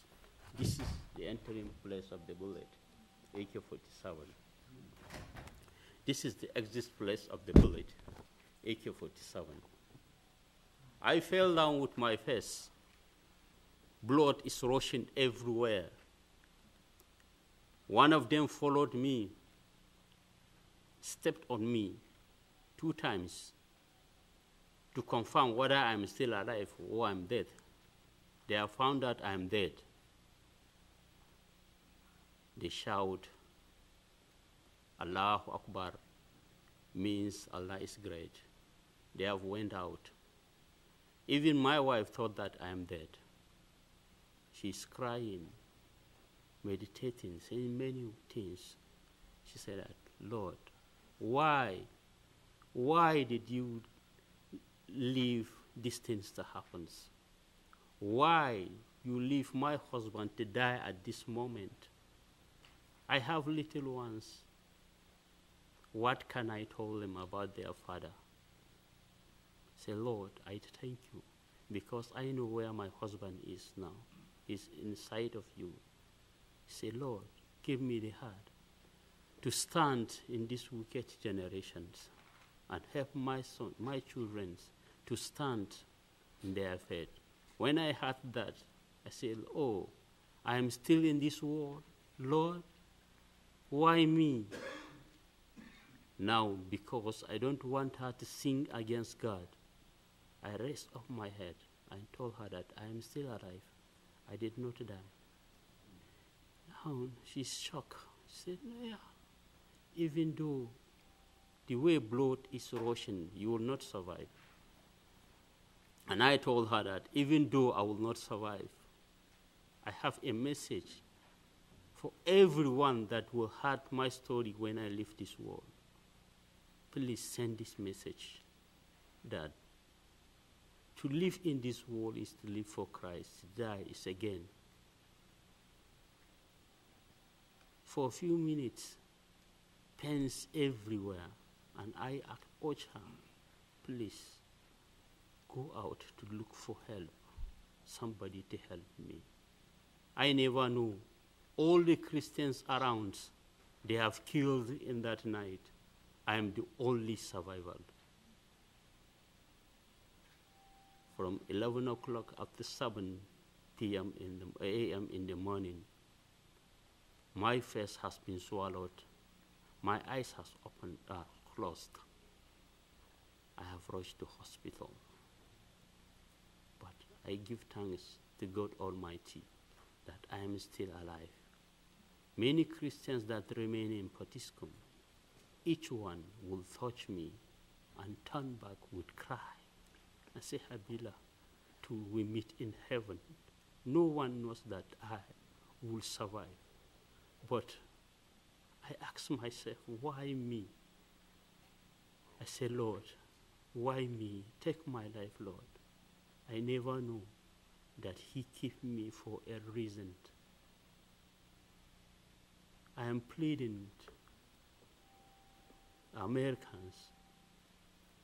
I am pleading, I am crying on behalf of all wounded Christians and persecuted Christians in Nigeria. Let this killing of innocent blood stop. Let Nigeria hear the cry of the widows and the orphans to pay for their school fees, to pay for their feedings, and also to pay for the wounded ones. Let them rebuild the broken churches and the houses.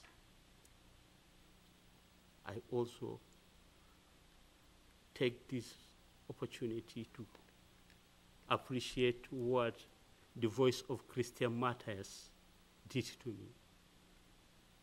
They have paid for my my operation, they have paid for my house and my feedings because no one stand for me. The government will not stand for me, but they have stand for me, and Americans have stand for me. Thank you so much. Thank you. Thank you so very much for that very powerful testimony. I would just note parenthetically that the Voice of Christian Martyrs and Pastor Richard Wurmbrand, his book, Tortured for Christ, was the book that got me in 1981 into the religious freedom issue. He was held by the Romanian Securitate, tortured almost to death several times, and then wrote a book when he finally got out about the persecuted church, which has been revolutionary in mobilizing people around the world to stand up for the persecuted church. So thank you for being such a hero and for telling all of us that we need to do more. Thank you so very much. I submit for the record. I submit my study for the records. Without objection, it'll be made a part of the record. Mr. Zen, thank you and welcome. Thank you very much, Chairman, for the opportunity to speak here. It's also an honor to be speaking next to these distinguished panelists. Especially, it's important that Mr. Adamu is here to provide a personal face to issues that can seem so far away to people here in America. Part of my objective of being here today is to share some analysis on this group, because only through strong analysis and understanding of where this group is operating, how it's funded, who are its members, can we actually develop strategies to counter it beyond symbolic gestures.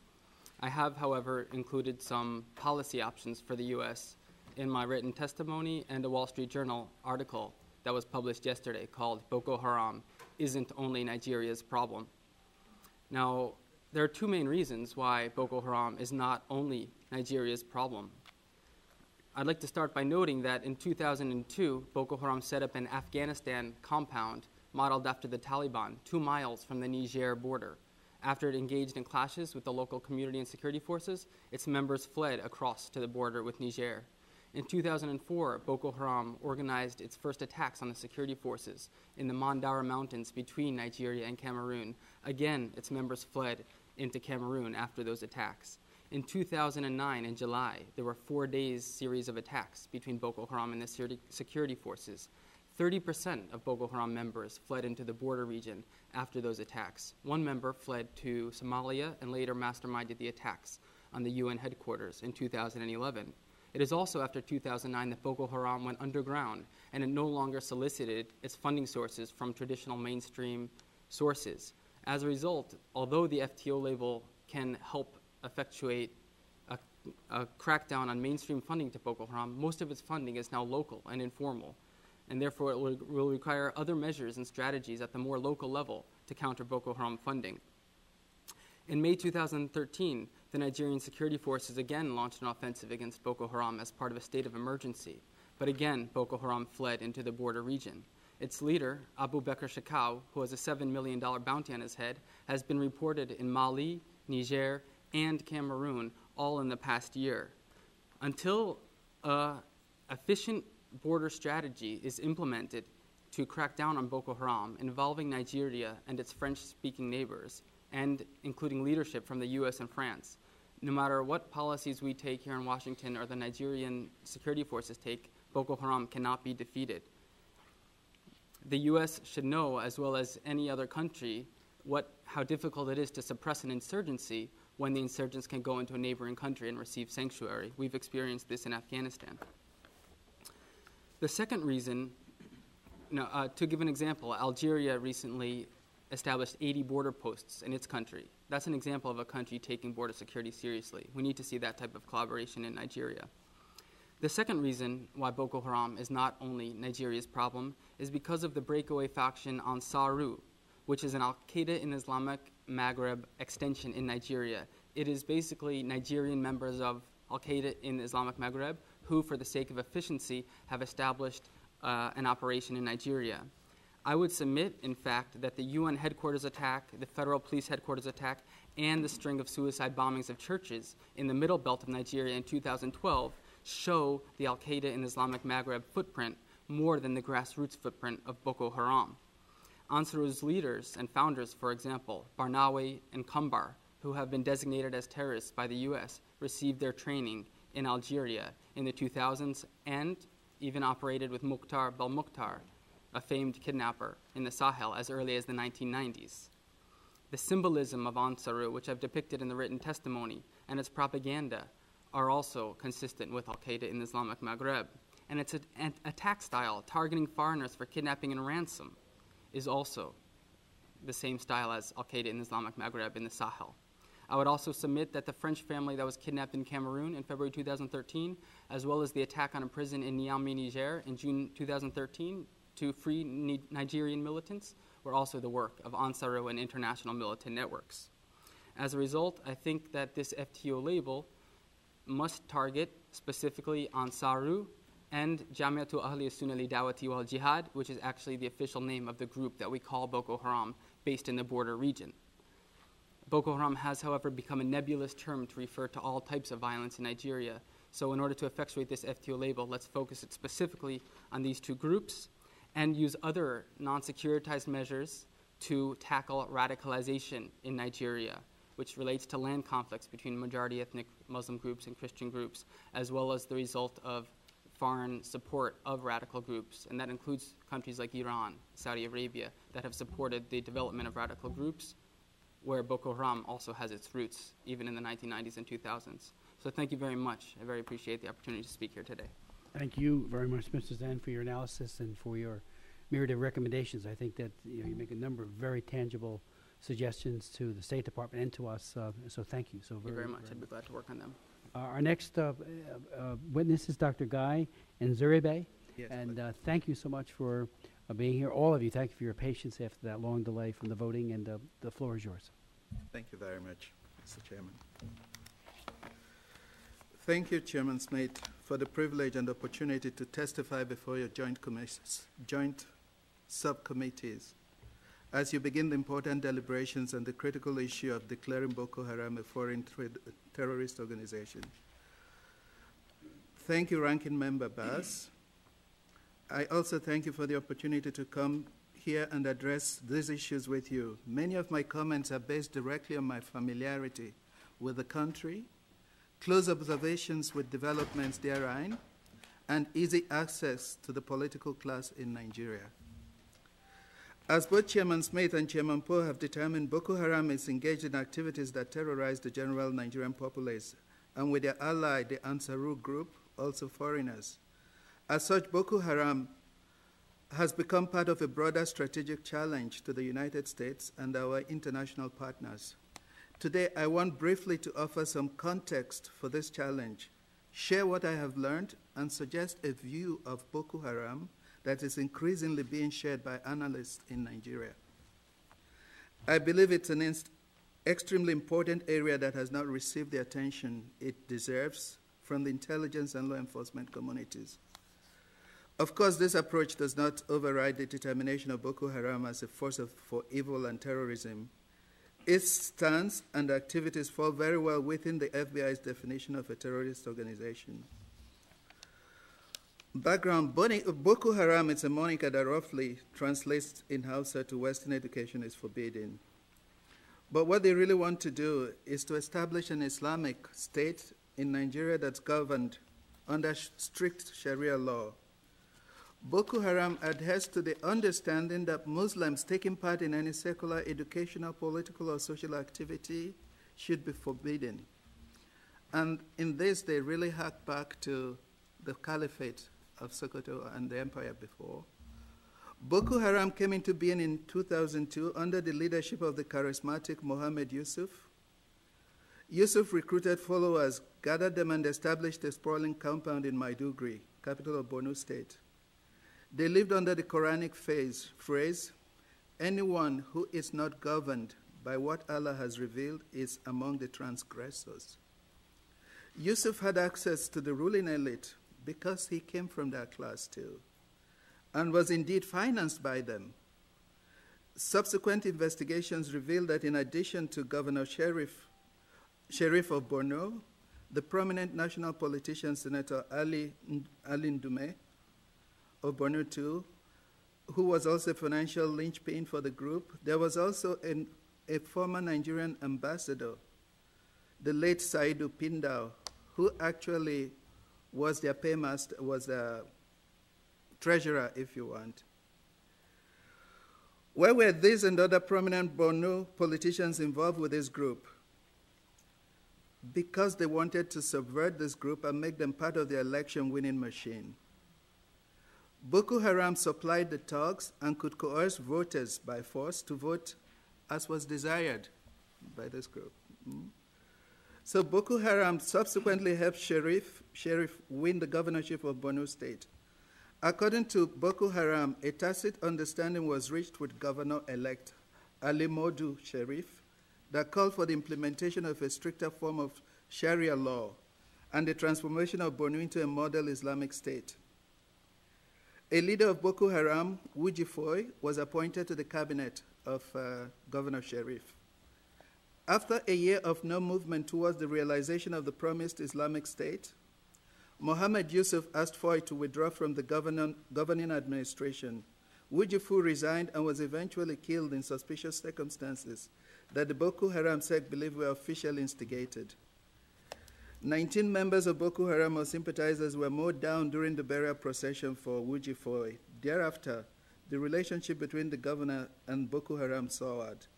The governor then tried to suppress the sect. Open season was declared on the sect.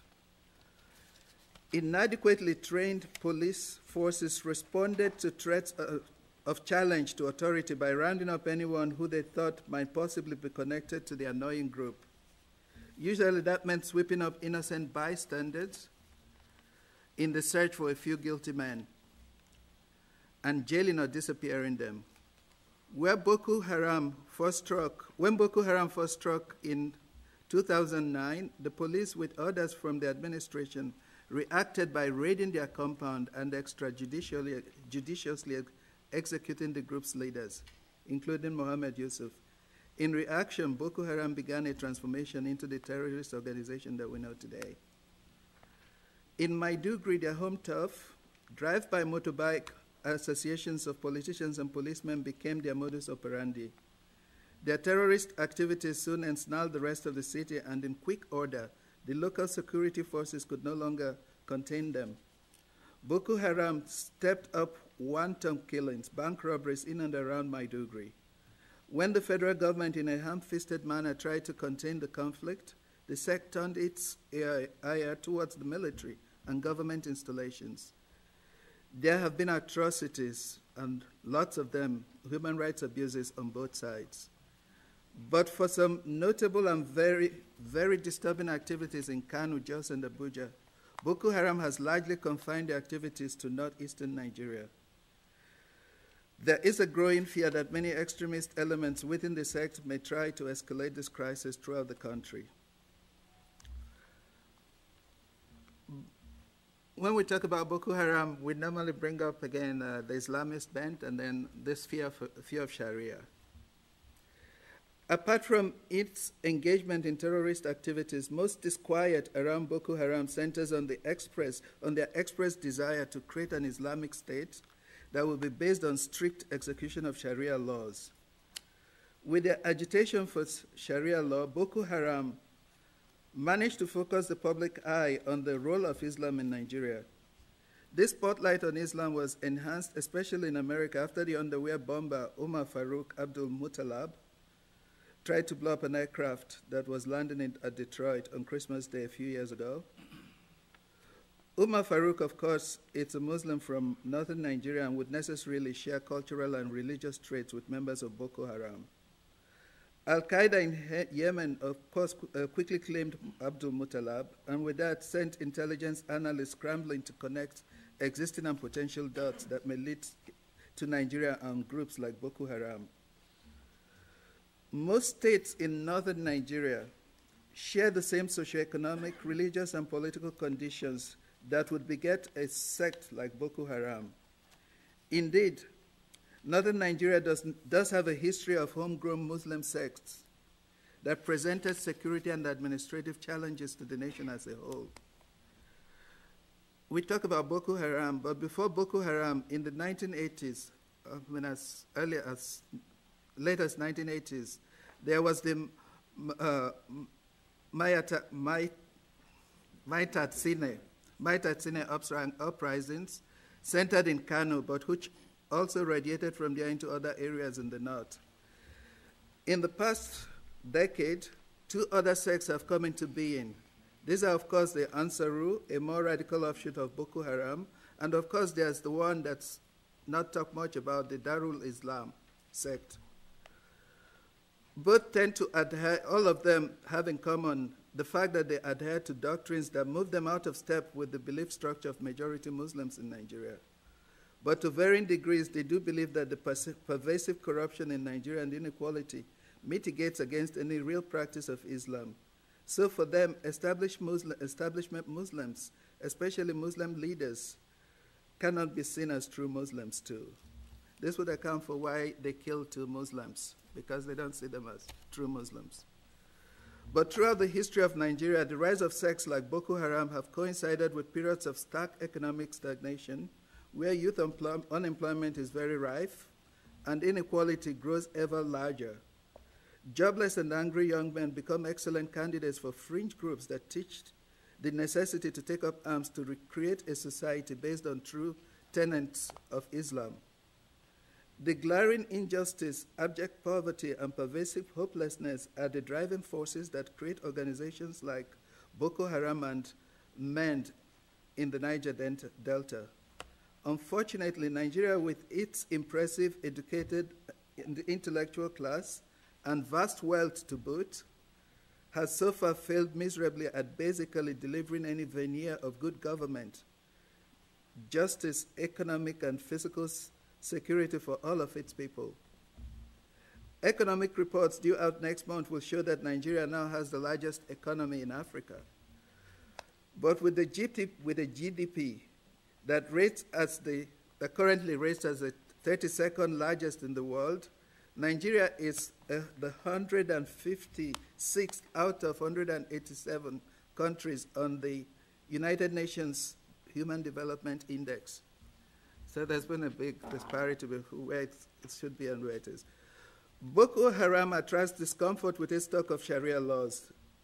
These are edicts that govern morality and lifestyles for the practicing Muslim. Christians, as well as people of other faiths and non-believers, have not usually been subject to Sharia law. Admittedly, there have been instances where the insistence of its use created tension between people of different religious backgrounds. Most of the region that is covered by today's northern Nigeria has been under the sway of Islam for centuries, and as such was already subject to the Islamic code prior to the colonization by the British in the early 1900s. Under the British, Sharia law was the law of the land, sans, of course, the severe and shocking penalties. These trends continued after independence, but developments in the latter part of the last century led to a renewed clamoring for the adoption of more stringent Sharia laws. By this time, the monolithic northern region had been carved into numerous states. In the year 2000, several predominantly Muslim states in the north adopted a revamped set of Sharia law as part of the legal systems.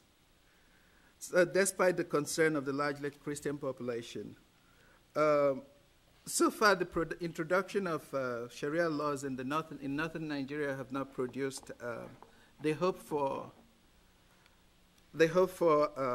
benefits that they reach, because again, the place remains poor, and not the Sharia law the way it's applied in Nigeria. It's actually adapted to this cultural sensitivity of the people there. So it cannot produce that.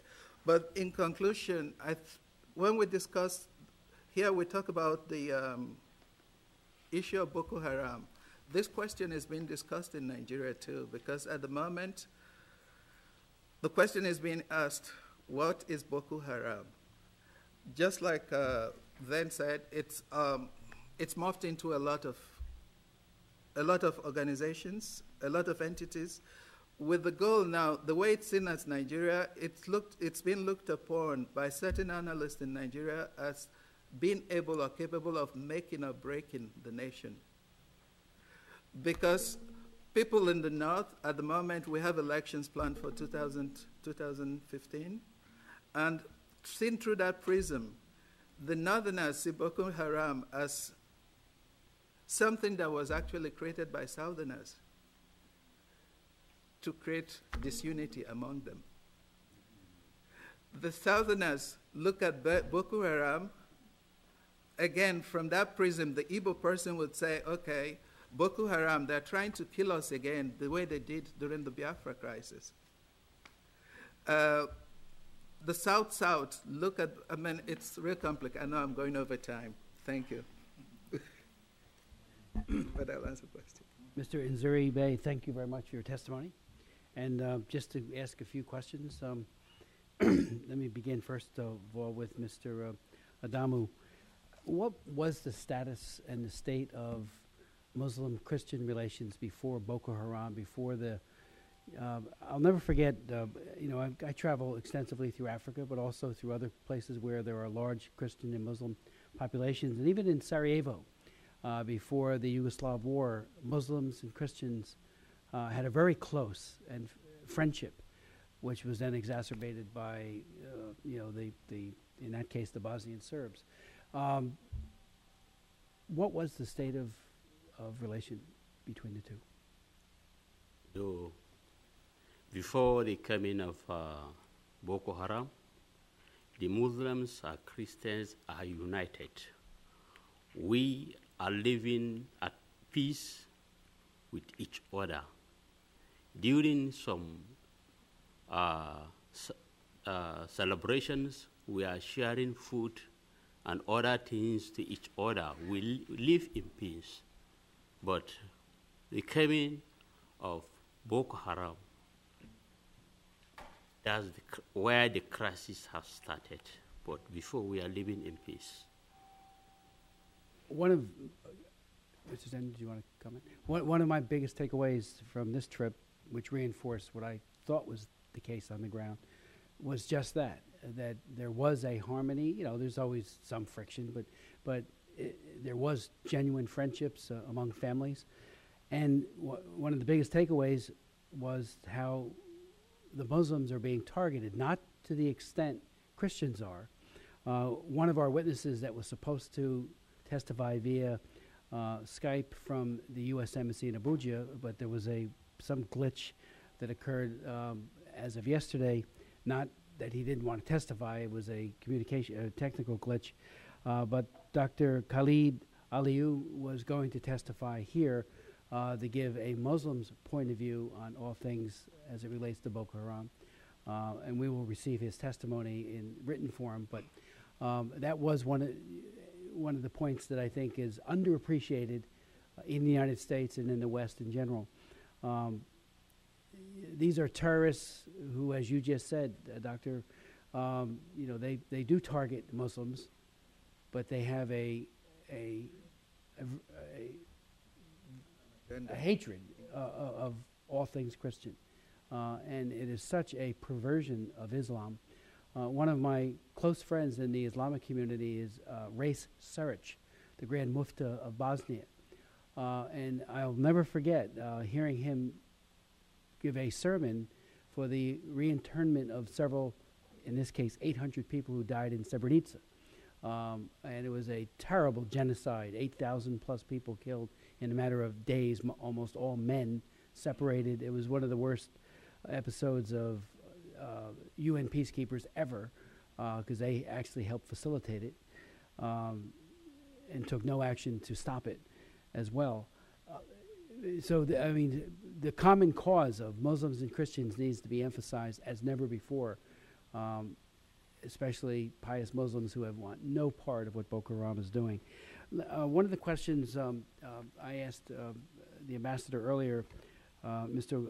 Ogebe, was regarding the victims. What I learned on the trip was that victims of the terrorism are not receiving the kind of assistance from the international community, including the United States. Individual, private, voluntary, charitable groups are stepping up to the plate, like Voice of the Martyrs and others. But nowhere near approximating the need of these individuals who are now IDPs, have PTSD problems, especially some of the. We met with a child, and you'll remember this, Mr. Ogebe, who lost his entire family, all slaughtered. He was having a sleepover with a friend when the Boko Haram came to his house and slaughtered his mom and dad, his brothers and sisters, and extended family. I mean, that little boy, I can't imagine the trauma that he feels. So if you could speak to the victims' assistance, that seems to be slim and none. Yes, thank you very much, Mr. Chairman. The real concern for us is not only the failure of the state to provide security, but the failure of the state to provide social security for victims after they've been victimized. And yes, I do remember that gentleman. Now, what has happened is we have found that the federal government, as recently as last week, announced that they will not provide compensation to victims, which we find quite unsettling, because during your visit, you did mention the Victim Compensation Fund from 9/11, which we thought would be a perfect model for this situation. We've seen the situation get progressively worse, where last year we had IDP camps in Jos. Now we have refugees in Cameroon, which is a flashback to the Biafra War, where so many Nigerians became refugees in Cameroon and never came back. So the impact is being felt in neighboring countries around Nigeria. So we do feel that there's a need for the U.S. to help the Nigerian government to understand that they need to take care of their citizens before and after terrorist attacks. In conclusion, let me say this. We have an absurd situation where the federal government of Nigeria has committed to spend about $30 million to repair the UN building that was bombed by Boko Haram, and at the same time turning around and saying, well, we're not going to provide compensation to our own citizens who were impacted by this terrible situation. One last note, the young lady, Deborah, whom you met, the orphan girl whose father and brother were killed in her presence, it was a 9/11 charity in New York that offered for her to come here for trauma treatment after she spent a night tied to the body of her father and her brother. It was average Americans who just cared, who sent for her. And the U.S. Embassy denied her a visa twice. So for us charities who are working on these issues, we're dealing with an unresponsive Nigerian government. In some instances, we're dealing with an unresponsive consular organization, and then we're dealing with terrorists. So it can be very overwhelming. Thank you. Mr. Zen, in your 10 measures of recommendations, your third one is something I raised with Ambassador Thomas Greenfield, and that was the issue of the Leahy Amendment. And I'll just quote you in part, because I don't think you mentioned this in your oral presentation, but you mentioned mentor Nigerian troops in counterinsurgency based on best practices learned from years of dealing with IEDs, urban warfare, and ambushes in Iraq and Afghanistan. Currently, the Leahy Amendment effectively bans U.S. support to Nigeria's joint task force that is fighting Boko Haram. Even if JTF units with positive human rights records are blacklisted because of Leahy's wide-reaching ban on entire units rather than specific abusers. Leahy should be re-examined, or else Nigeria will continue to look to countries like Pakistan for mentorship with no recipe for success. I raised that when I was in Abuja with our leadership there. We had a very good discussion about that. Again, as I mentioned to Ambassador Greenfield, Thomas Greenfield, I understand the abundance of caution argument, but when it is counterproductive and we can both train true human rights soldiers who have a respect for human rights and also to be more effective at doing their job, it seems to be counterproductive. Could you speak to that? Right. I wanted to mention this when I spoke about the July 2009 fighting for 4 days between the security forces and Boko Haram, which actually led Boko Haram to become the nasty jihadist group that it is today. And it's very true that there were a lot of excesses on the parts of the security forces. And it's certain that there are some units of the JTF that have performed human rights abuses. That being said, and this comes from people who I know in the security forces as well as people who have witnessed them, there are units that do follow human rights, that are committed to human rights and combating Boko Haram. But it seems that the wide-reaching scope of this is limiting our ability to fight Boko Haram beyond FTO measures, which really are on a most broad scale and not the local level. And I understand the logic behind Leahy, but I think we can be more specific and work with those groups that are committed to human rights. And there's no country in the world right now better than the United States who's experienced insurgency for 12 years to mentor them. And I would also mention that Boko Haram is learning from Al-Qaeda around the world, but the Nigerian security forces aren't being taught by those who are fighting Al-Qaeda around the world. So we already have a rather close relationship with their Navy right. in the South, so there's already a relationship. Right, there's precedent. The chilling effect that Leahy inadvertently is having, I would respectfully submit is counterproductive. We need to really delve into this, and I thank you for your point. And as Mr. Ogebi mentioned, Emmanuel mentioned before, he was tortured by the Nigerian military, and yet he too sees the need for, with proper vetting, right. Doing the kind of training that will truly make the difference. I mean, we have learned so much as a country ourselves that ought to be shared, I would think, with the Nigerian military. Yes. If I may speak to that, at the moment, currently, the Nigerian government, the Nigerian military is engaged in training units for counterinsurgency operations. Those are units different from the ones now that are operating out there. These units, I think they number 3,000 at the moment, and the goal is to get them to the forefront to fight.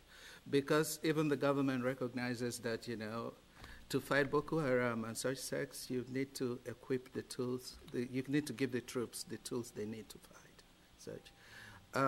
There was debate going on if they really needed counterinsurgency training or counterterrorism training, but all in all, I think they're working towards that angle, to that area.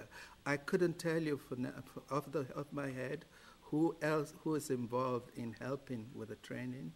I suspect some Israeli, I may be wrong, but I wouldn't go, but they are doing something for that now. And if I may speak to the Victim Compensation Fund too, it's a topic that's actively debated this time in Nigeria. It's been complicated. As a matter of fact, I think yesterday or 2 days ago, the president he finally refused that he wasn't going to go along with that, but he was still searching for solutions. It's been complicated by the fact that any attempt to create, this I see as a sticking point, create a victims fund would attract on the other side to the demand to be involved with it. Boko Haram is still demanding from the federal government compensation for killing Mohammed Yusuf today. As a matter of fact, a little while ago, there was agreement. They were in discussions first with the Borno state government for ceasefire to cease operations and all that. They asked for 26 billion naira. The federal government eventually, Borno state was for it. Yola was for it, but the federal government said no. And it all boiled down to the fact that, you know, if they did, they'd have to compensate for Mohammed Yusuf. What has this necessitated in the discussion in Nigeria at the moment? They're talking about, okay, you have a group of northern politicians who've taken this now as their own course. They're saying, you refuse to compensate our people. Okay, we want Boko Haram to stop fighting. You need to pay them. We're not talking now about the victim, but just pay them off, the same way you paid off the men people in the Niger Delta. So they see it as discrimination, and it becomes a rallying point for certain politicians. Any way you take it, it's really complex in Nigeria, and that's the image that comes through. Yes, Mr. Chairman, if I may say something really quickly about this issue of compensation, and especially the U.S. argument that this is economic and we need to throw more money at the problem. The ultimate danger here is that the U.S. is opening a slippery slope to the institutionalization of mass murder as a legitimate pathway to more federal resources. We cannot create a precedent that if you go out and bomb churches, we're going to create a special ministry for you. If the government of Nigeria could actually consider offering amnesty and finance to Boko Haram to lay down arms, why can't they consider providing compensation for victims? So this is the wrong message that we're sending. Let me speak again to the military response. I want to emphasize the point that the Nigerian military has served as boots on the ground for the U.S. in situations that the U.S. did not want to go in. In Liberia, where African Americans went back and established that country, the U.S. has strong ties with that country, but it was Nigerian troops and billions of Nigerian money that preserved it. In Somalia, Nigerian troops are there up till this day. Nigeria is contributing to 9 UN peacekeeping missions. The U.S. is not involved in any of those. So this is a regional power broker that we need. And so the idea that we cannot provide technical assistance to them to deal with an insurgency that they are not used to, but we as Americans have expertise on, is chilling. In conclusion, let me say that more Nigerians soldiers have died at home at the hands of Boko Haram than have died in the peacekeeping operations in the last 3 years in 9 different countries. And so even if the U.S. Army had to face a homegrown insurgency here, they would have the same challenges that the Nigerian Army is having. We saw what happened with the shooting in Texas when someone turned on American soldiers in the homeland and killed 14 in one day. Let me wrap up my thoughts here by mentioning some of the videos that we couldn't even submit to your committee are chilling. I recently saw a video of Boko Haram decapitating a woman. Generally, it's the people like Adamu Habila fit the prototype. You need to be male and non-Muslim and you'll be killed. They usually don't kill the women. But to see a grown woman who was accused of being a security agent being decapitated on video and people chanting Allahu Akbar was one of the most disturbing things I've seen. And this kind of explains why the military response is so high-handed, because what these people are doing is medieval. It comes out of the Stone Age, and I do not believe there's any basis for us negotiating with such evil people and offering them money to do this. I think that undermines the rule of law and will end any effort to maintain a civilization. Thank you very much, Mr. Chairman, and to the whole panel. I just wanted to thank you for your patience, and sorry, it's always tough, and we always complain about it when we have the interruption with votes. I wanted to ask Mr. Adamu, one, I really appreciate your personal testimony about what happened and the fact that, you took the time to come here and share your story. And I just wanted to know if you could talk a little bit more about your area and why it was targeted. Was the whole area a Christian area and it was all being targeted? And then since then, you survived, which is amazing. And I'm wondering if what's happened to your area since then and your family and all that. Thank you so much. Though Yobe State is one of the major states that the Boko Haram based, though since 2011 election, Yobe State, we Christians in Yobe State started facing one thing of the other.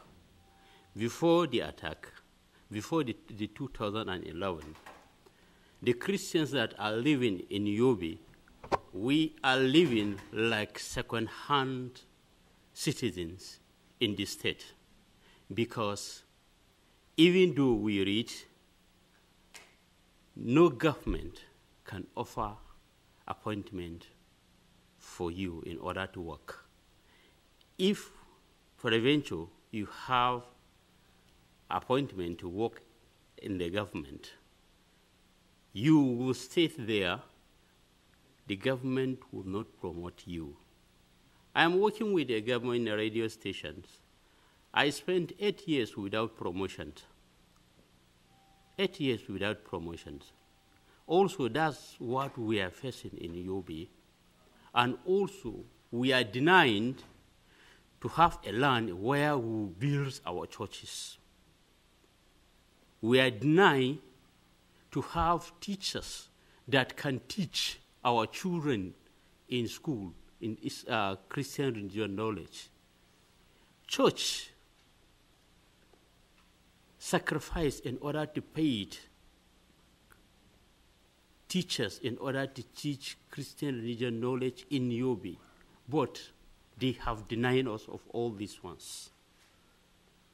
We are also suffering always in our places of works. For example, in the northern part of Nigeria, you have a Ministry of Religion Affairs that 100% of the staff there are Muslims.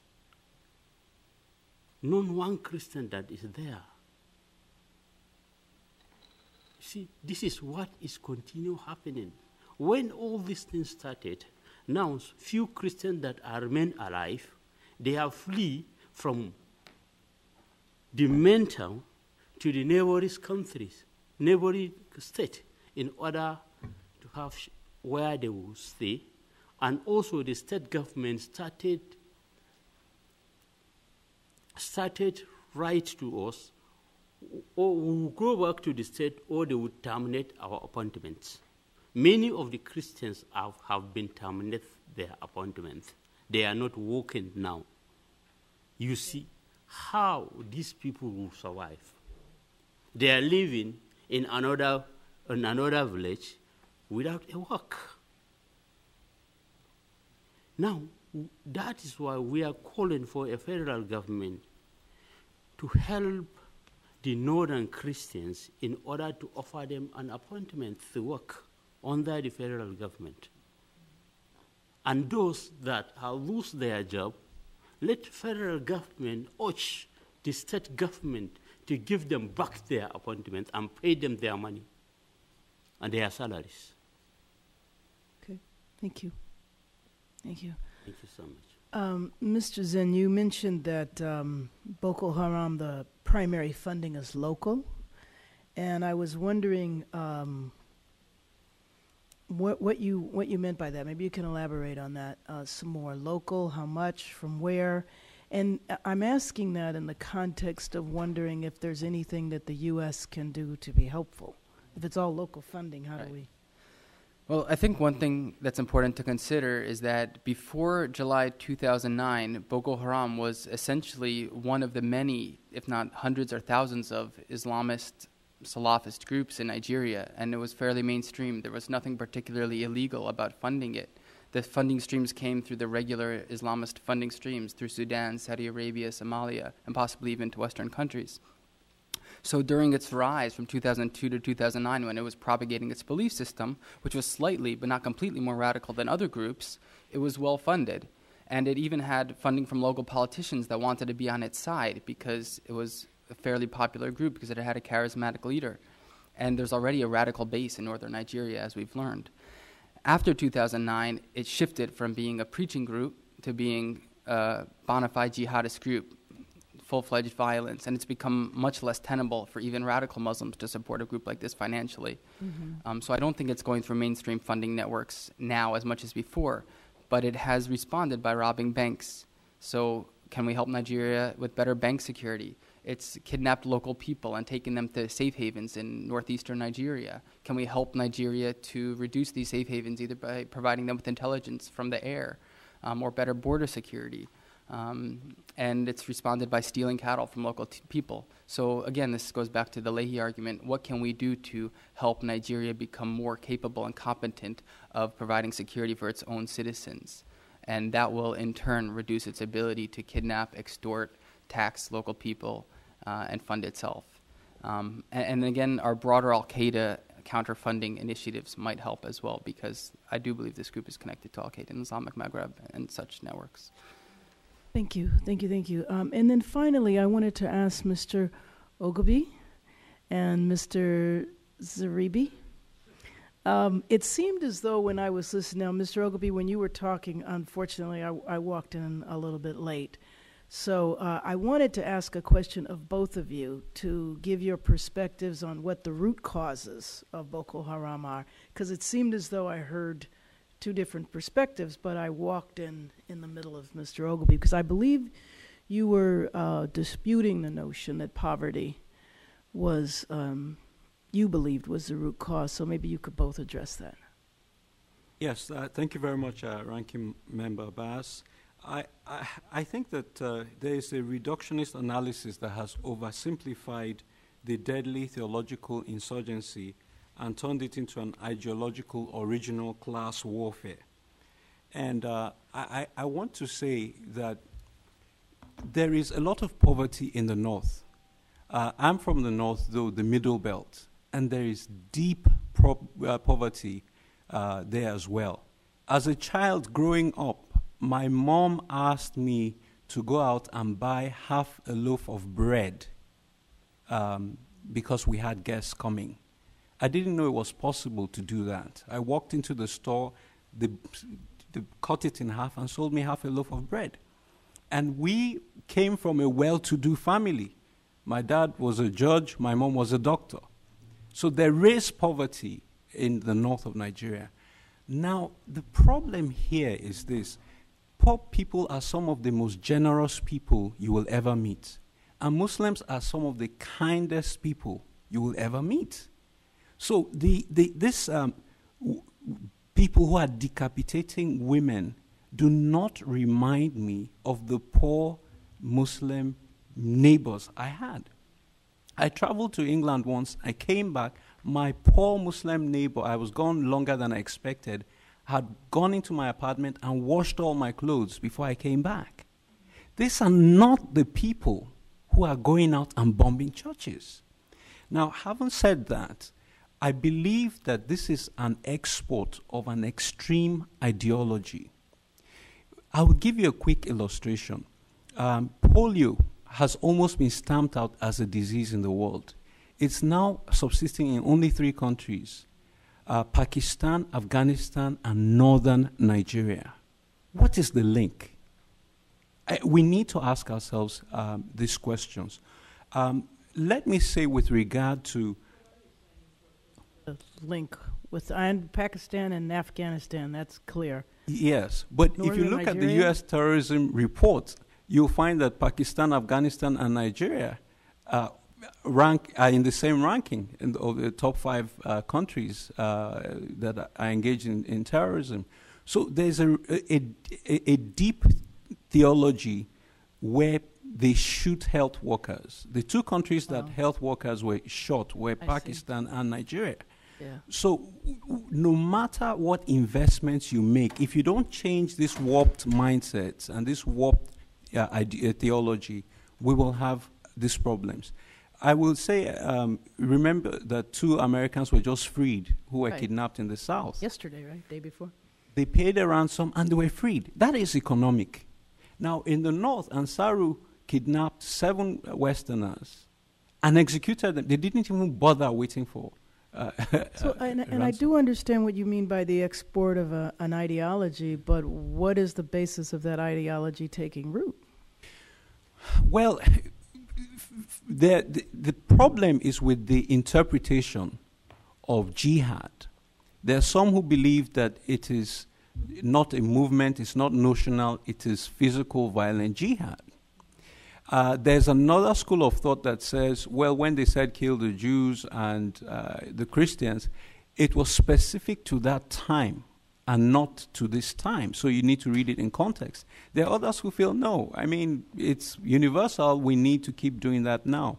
Let me add that Iran, and this goes back to a question that was asked earlier, Iran has shipped arms to Nigeria. Hezbollah, they just discovered some of their weapons in Nigeria. So all of that activity is going on. The point is this: there are some Shia members that were trained and groomed by Iran who were not satisfied with their non-violent posture.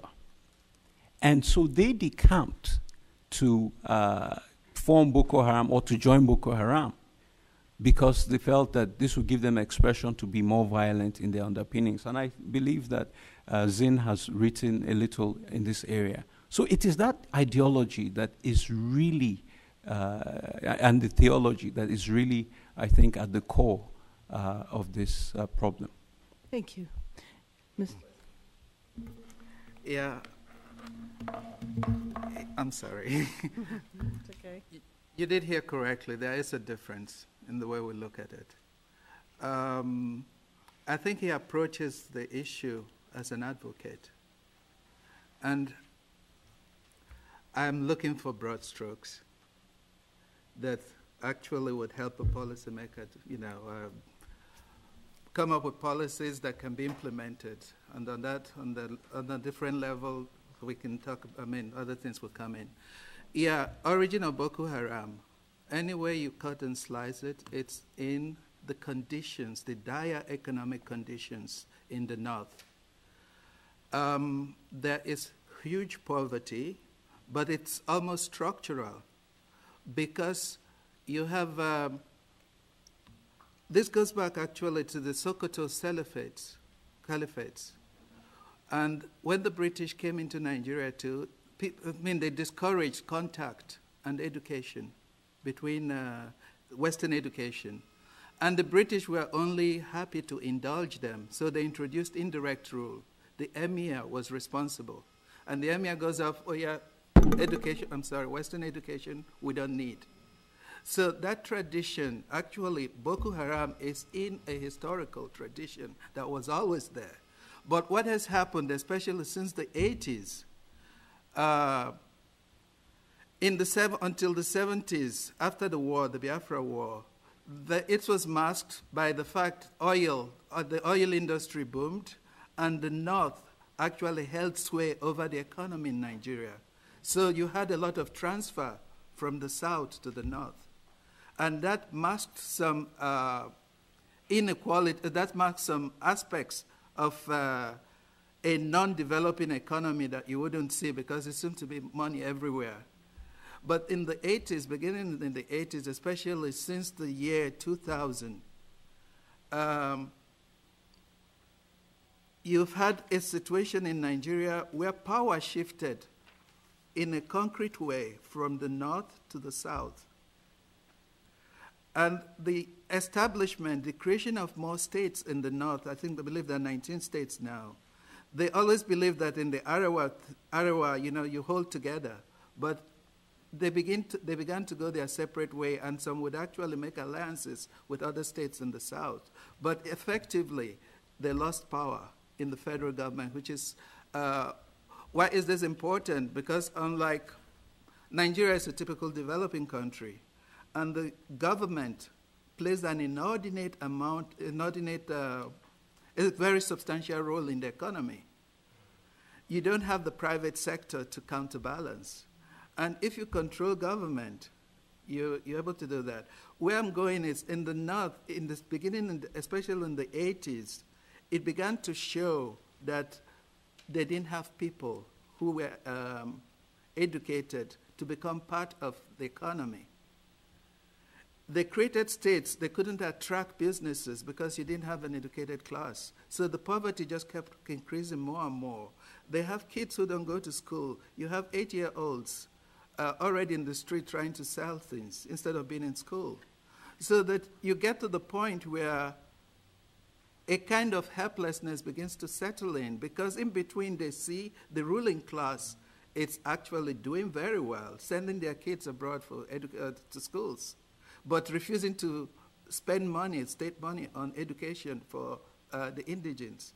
So you get to a point where you have really a lot of poverty, but a lack of skill sets to do anything. And there steps in somebody like Mohammed Yusuf, who is actually pretty well educated himself. He's a university graduate. Yusuf steps in and goes up, gathers these people into a compound. He's able to feed them. You feed them, you have the church, you really can work on them. And you become their all, because they're hopeless anyway. They'll do anything for you, anything you tell them. It becomes, and he says, this is it. And just like that was said, until the year 2009, Boko Haram wasn't out. It wasn't that terrorist organization, because it was engaged in activities that were on a smaller scale, more akin to what Hamas would be doing in Palestine. So I think this, again, if we look at it on a broader level, it is there. But again, on an individual level, people experience it differently. Thank you very much. You're welcome. I'd like to thank our distinguished panelists for your work and for sharing with us your expertise and insights. It's been most helpful. And I do think your presence certainly helped the administration focus a little harder on designating Boko Haram as a foreign terrorist organization. So thank you for that as well. And if there's anything you'd like to say before we conclude, any of our witnesses? Well, we want to thank you most kindly, Mr. Chairman, for your leadership on this issue. I honestly believe that if you hadn't taken the issue head on, that we may not have had the conclusion we had today. So thank you very much for making my Christmas wish come true early. Thank you. And we will do vigorous oversight and do whatever we can to be helpful. And we will revisit, and are doing it already, the application or the over-application of the Leahy Amendment. And I thank you for your insights on that as well, and all the others with regards to victims. And this hearing is adjourned, and I express my deep gratitude. Thank you.